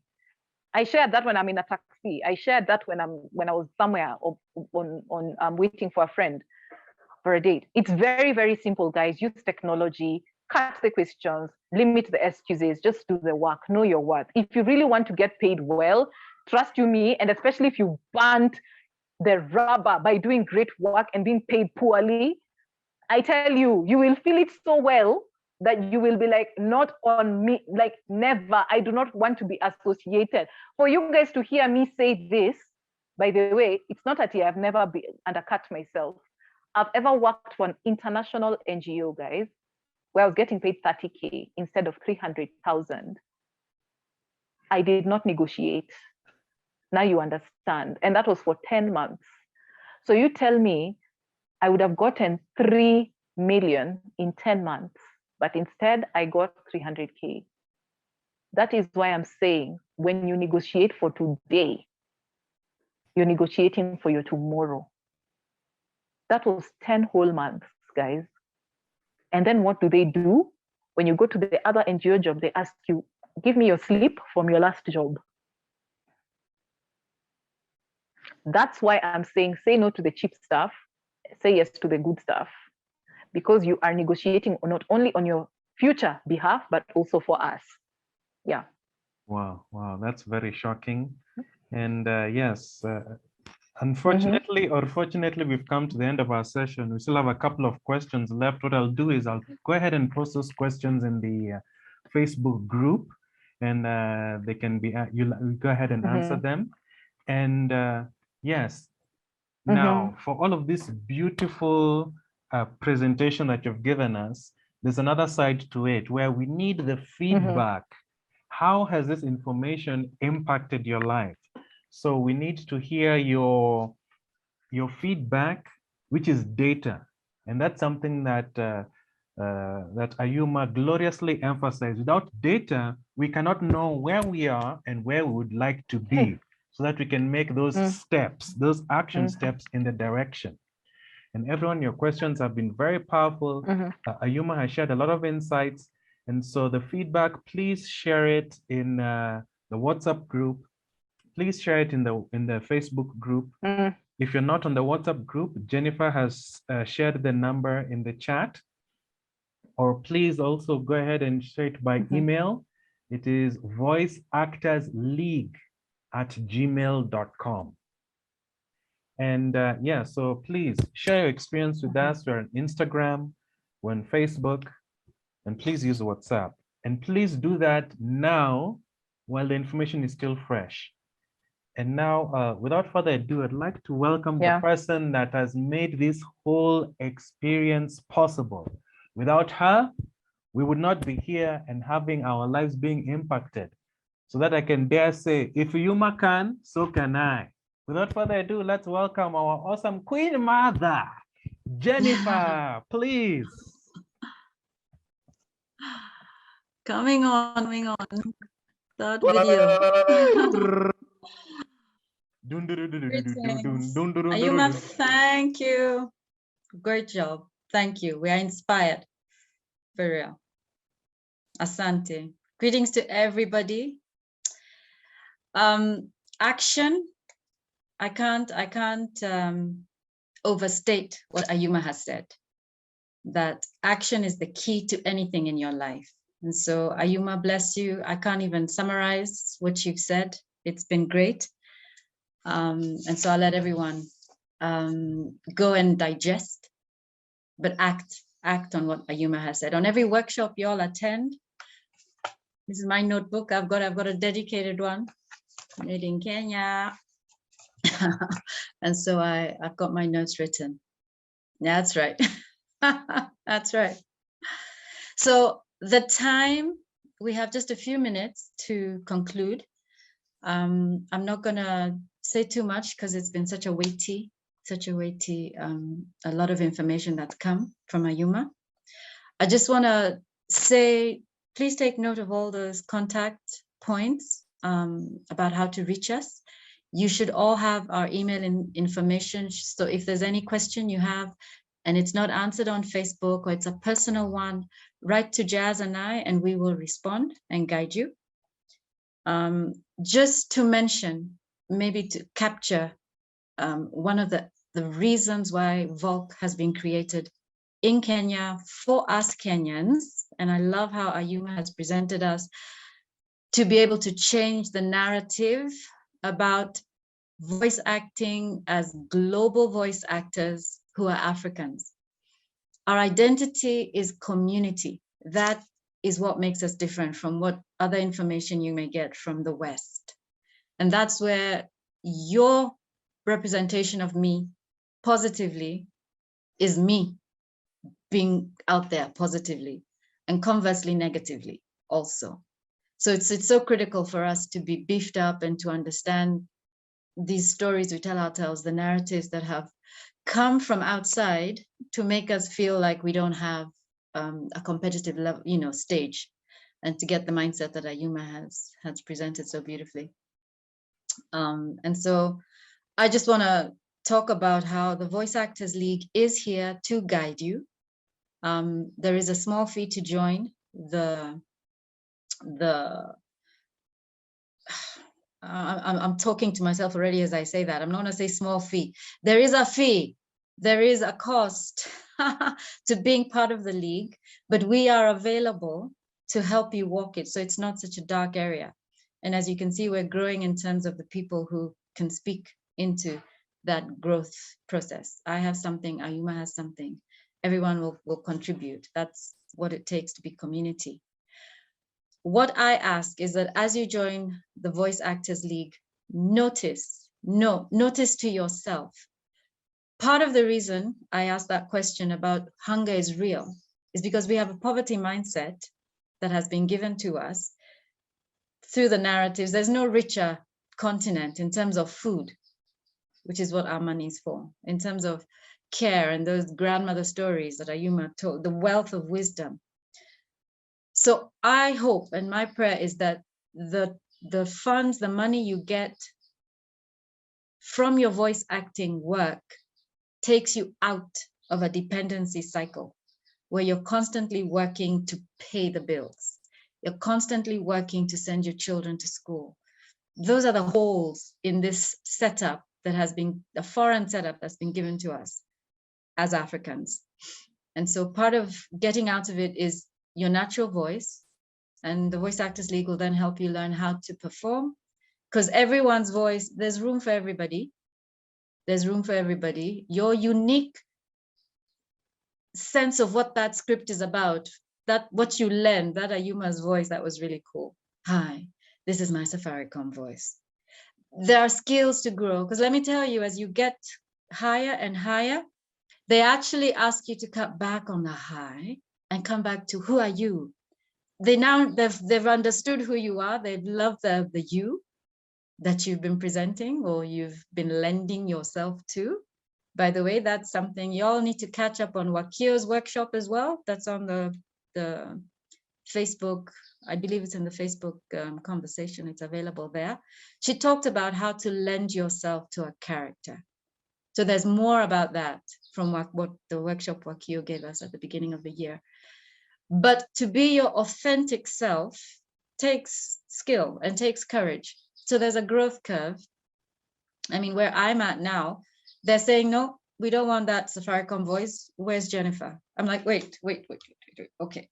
So there's room to grow even in that, what can I say? Even as pros, we grow. And that's the beauty of voice acting and the beauty of learning, that there's always room to grow and room to expand yourself, and then do both. You want Safaricom or you want the Jenny? How you doing? So I'm available for both. But health, family, your spiritual connection. I'm going to end with that. You need to be anchored so that your voice acting and your positioning yourself and the perception you have of yourself, you don't get ahead of yourself, because money will follow where you have a positive perception and you're able to market it, you're able to get it out there, and the sales start coming and the purchases start coming. You need to be anchored, because that again is what's happening in the West. People who are making the 6 figures, many of them have no life. They're now working the 6-figure job, and their relationship and their health suffers. And once you lose those, then what was the point? So you also need to give your voice acting a purpose, and the purpose is protected by having those values of your health. You must sleep. Don't be burning the midnight oil too long. Your health, your family is critical. That keeps you connected to people, and your family could be a wider circle of tight friends, their family too. And then your spiritual connection to the one, by the way, who can protect you from those guys who are hiding. Ayuma, the multi-million company, and they don't want to tell you who they are. You're protected because the one who can see everything can protect you and guide you from those guys. And also within where you're at. So if you are desperate and you need that, you learn how to voice it and couch it so you don't trap yourself for the future jobs where you're not at that level. You protect yourself. So I want to respect the time, the 2 o'clock. And I'd just like you all to also meet Jazz. So I want to give her a minute to come on so you can all see her. And so Jazz and I do the administration in the background. So when you talk to the Voice Actors League, you're talking to Jazz and you're talking to me. And I'd like her, she blew me away with something she said about branding, so that you can also be clear on that, making sure, and Ayuma touched on it a lot, you don't brand yourself, you don't talk about yourself to the point where you get lost in what branding is. So I'm not even describing it well. Let Jazz come on and she can share what she shared with me. So thanks everyone, thanks again. Introducing Jazz Mystery. Wow, that was so great. Thank you. Thank you so much.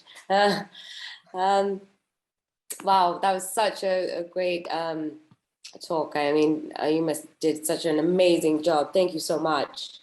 Yeah, I was just sort of, we were having a discussion with Jenny about what it means to be a brand. And I think sometimes we get lost in the process of trying to sell your skills to another person. That you forget that you are a person, and so you're not an inanimate object. Because this word branding has it's been now attributed from what it used to be was us branding cattle, you know, and saying this is our stuff because everybody had cattle and or livestock, and we had to kind of differentiate between what it like who owned what. And now we're doing that to ourselves, and we're putting on attributes and things, and we're trying to sort of divorce ourselves and what we do.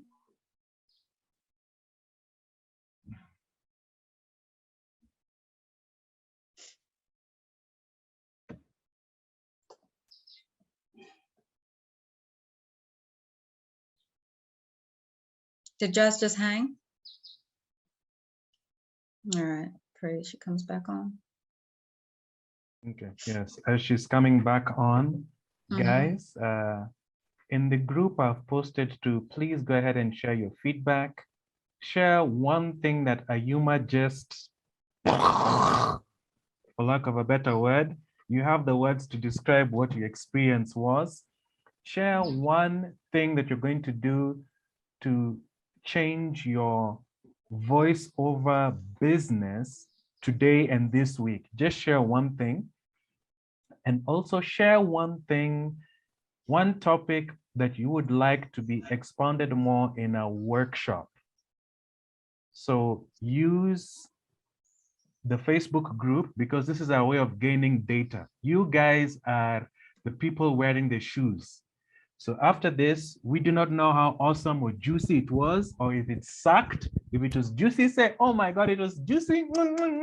I want this cuisine, 10 out of 10. You know, I'm even sambazaring Queen Ayuma, this amount, say it.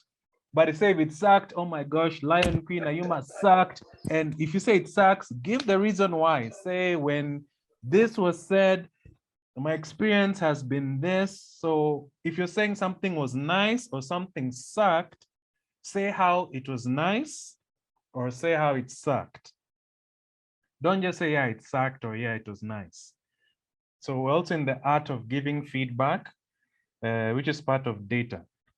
So you guys have been very wonderful. We're hoping Jazz could come back so she could give us our her sentiments. But I guess I'm here. She's back. I have something fun to share. Wonderful. Oh, okay, super. That feedback thing was really cool. I don't Andrew, know where I really liked it. Yeah. No, maybe it's so that Andrew can share what he shared. There's a reason for everything. Yeah. Yeah. Yeah. No, I'll share after you, Jazz. It's just a fun riddle, but I'll share after you. Go ahead. Right, I'm not sure where I dropped off. I just found myself like giving this wonderful monologue to myself. I think I don't know if you got to hear much of it, or I just start from the beginning. Basically, what the essence of it is that you're not a corporation, and you're not a branded thing. You are a person. You're humans. You're a human being with a set of skills that you're making known to the public. And Ayuma said something amazing where she said, you know, what you experience is the brand. And if you notice that what we've done in our lives when we're in this whole marketing game and business game is that we're trying to make inanimate objects like us, like human beings, because it's not living. That's why we have to use these words. What's the essence of it? What is, you know, we have to give these terminologies to bring life into something that's lifeless. You are already breathing. You are already something of worth. And I feel sometimes that gets lost in this whole selling and branding capitalistic game. So, you know, if you are going to tell a story, tell the true story. And you have to be okay with your story, because that's what makes it authentic. And we fight with this word authenticity. I find that if you are at peace with who you are as a person, then you can really sell yourself, because you're not faking it until you make it. That fake it till you make it can only take you so far. in this whole branding game, because you can get lost in hyping yourself up and not being able to meet the criteria that you set up for yourself. And that can hurt you and your business and what you're trying to do in the long run. So, you know, what we brand, how we brand it, and the way we brand it's changed. But just take ownership of yourself and take ownership of what your story is and owning up to your shortcomings. And so that you can earn the trust and the loyalty through your words and your actions and the stories that you're telling people. Because at the end of the day, if you forget that you're a human being, you know, it can hurt not only yourself, but everybody around you. So yeah, that was it basically. And also I like this quote. Somebody said, success is no longer determined by who has the bigger advertising budget or the most recognizable logo. It's determined by who makes the greatest emotional connections. So that comes back to, you are a human being with a set of skills that you're making known to the public. That is what your branding, authentic branding for me would be. And I would encourage everybody to, you know, not be so intimidated, overwhelmed by this business speak that we go about. Really what it is just you having a full understanding of who you are, and then it's your version of, and then how you decide to go out and tell people that's your branding, that's your marketing skill, and nobody else can do it like you. So find out what you can do, love yourself, and share yourself with us. That's what we want at the end of the day, that connection. That's my take. Wow, thank you very much for that. And yes, Ayuma, you said you had a beautiful something for us. Yeah, I have no idea why I forgot this. Maybe I was in the spirit, right? So, quick question. We can do this, a quick question. Go on the chat section and write it down as quickly as possible so that we start seeing some of the answers. In order to be a best seller, a best-selling author, which skills do you need the most? Which skill do you need the most, actually? Let me just say skill. In order to be a best-selling author, which skill do you need the most?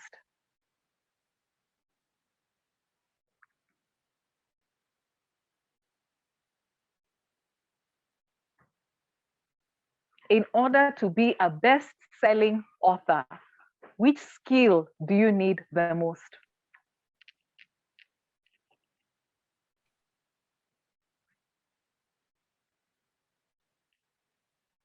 Okay, Andrew, are we getting some answers? Okay. Feels like you guys, it's like a CPE. You remember KCPE? That's how. Bila says authenticity, creativity, imagination. Leah says writing. Jennifer says marketing. Hope says writing.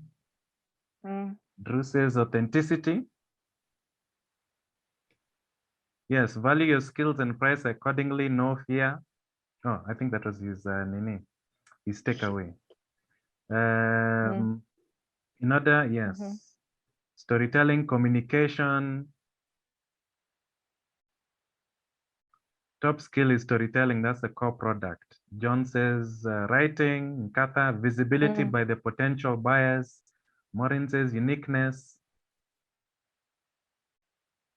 Yes, those are the answers so far. That is interesting. So one of us was very, very close to it, which is Jennifer. Close, but not too close. The best skill, like listen to the way I was saying. You want to be a best-selling author. The skill you need the most is sales. You need to sell. In today's world, you would be shocked how many best-selling authors are not authors. You can get a ghostwriter, right? The most important thing is for you to be best-selling, you need to be an impeccable salesperson. That is the skill, right? And so that's why you understand why some people are getting to where they are, and then there's some people who aren't. There are people with PhDs who are poor. There are people with barely a high school education who are the wealthiest in the world. Why? They knew where to focus their energy, and they got to understand the core skill. The core skill, right? Based off of the goal. So if you want to be a best-selling author, your number one skill to learn as somebody who's interested in having a book, writing a book, all of that, the others, you can get somebody else to do that. The most important thing is to be a great salesperson, because with an amazing book that no one reads, no one ever reads, what is that?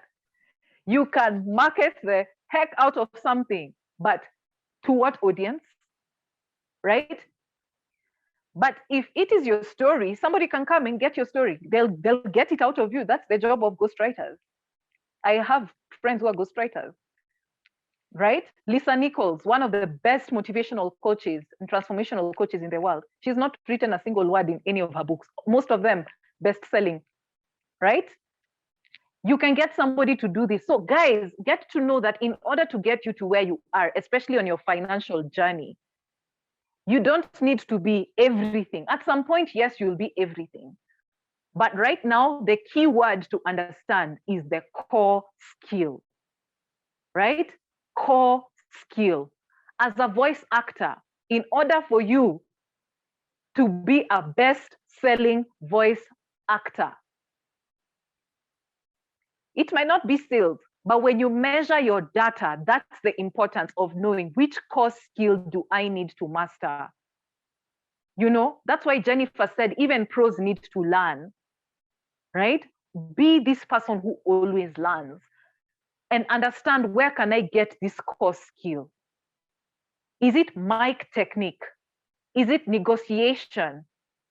Is it money mindset? Maybe you're good on other stuff, but it's your money mindset that's holding you back. Then go and get a money mindset masterclass or pay for a workshop to enable you to be better as a voice actor and help us look better, right?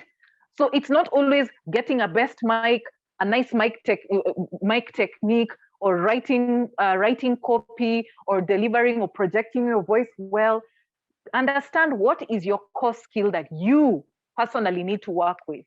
Because once you measure the data, once you're keen on receiving feedback, and once you're truthful and honest with yourself, the answers are right there in front of you. And you will need to accept the answers and then take action on those answers. I honestly am not great at negotiation. Honestly, I need to do better in terms of projecting my voice. Honestly, I need to reach out to Jennifer more, because anytime I get stuck in negotiation, I allow that to be the end. I never ask Jennifer. Honestly, I think I need to deal with my imposter syndrome. Then that becomes the next investment. You put your money, your time in to become a better voice actor. It's not always the fluff of technical stuff. That is a key point that I learned from a book I recently finished reading called Rich Dad, Poor Dad by Robert Kiyosaki. I highly recommend you guys read it. I'll share it in the book as well. There's a free audiobook online, but I recommend after listening to the audiobook, buy an actual copy. Buy an actual copy. Because I'm sure somebody went and did something to make that audiobook available. Yes, listen to the audiobook, but go buy an actual copy of the book or gift it to somebody so that that author gets back his return of investment, right? So that's a kind riddle I wanted to share with you guys that tells you the reality is it's not always what you think it is. Focus, focus, focus on your core competency and a skill that you need to hone to become a better voice actor. And even at pro level, be open to learning and become better and better and better. because even as voice actors, at some point we need to discuss investing and finances. I know that Robert is part of the community. He was nominated as one of Kenya, Africa's 40 under 40, and he's an amazing top accountant in Kenya. So he can share with us about investing so that people are not busy taking $100 when they are worthy of 500, so that when you earn, you invest your money. The money works for you, right? So even as voice actors, we need more content like that. So that's somebody you guys can reach out to, Robert, so that even as voice actors, we understand how money works, how it moves, and how we can invest, so that we are not just living from paycheck to paycheck. Robert Agufana, he's part of the community. Jennifer, I actually asked you to add him to the community at some point, but you can reach out to him. You know, when you go on the community on WhatsApp and then you do art, just do art and then that number. But I'll share with you his contacts as well. That's all I wanted to share. Thank you. Thank you very much. And the way I'll close this off is by saying, if Ayuma can do it, so can I.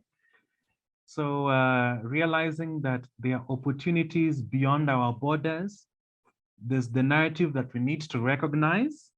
We can either choose to collaborate with that narrative or choose a new narrative that you would like to be a part of. The choice is yours.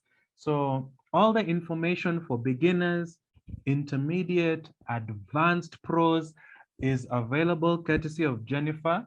You need to act so that you know which level you are at. Let us continue these interactions in the Facebook group. I have shared the link there. So any other thing that has not been addressed, I have added the questions in the Facebook group so they can be answered there.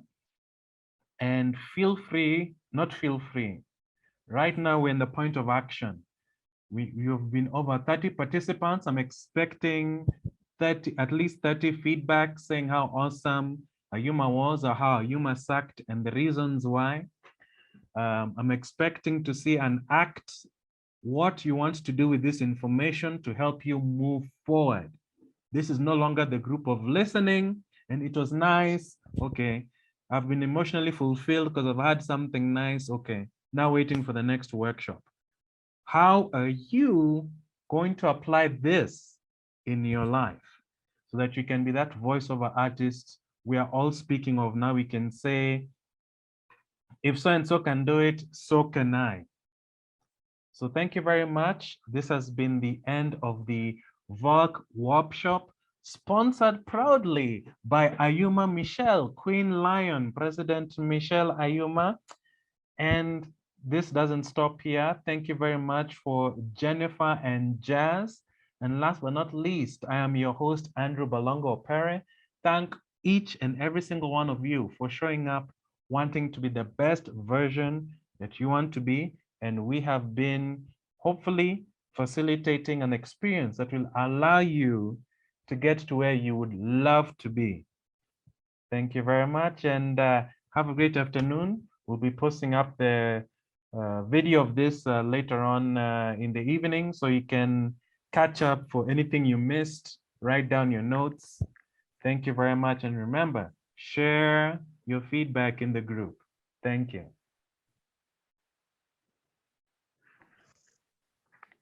Thank you. Bye. Thank you so much. Bye-bye, everybody. Welcome. Yeah.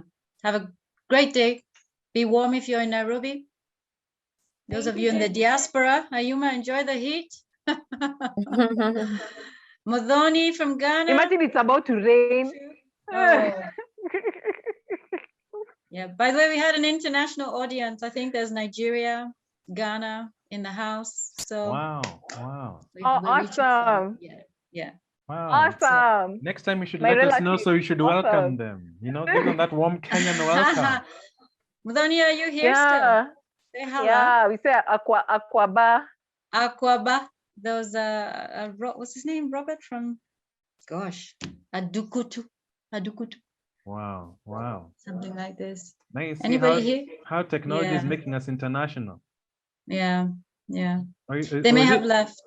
Oh, I thought it was Robert Belle. No, Robert Bell is Ayuma's Robert, apparently. Oh, okay. So yeah, I'll be reaching out to him. We're using our African accent. Robert Please poke Bele, him. Please not poke Bell. him. Poke him.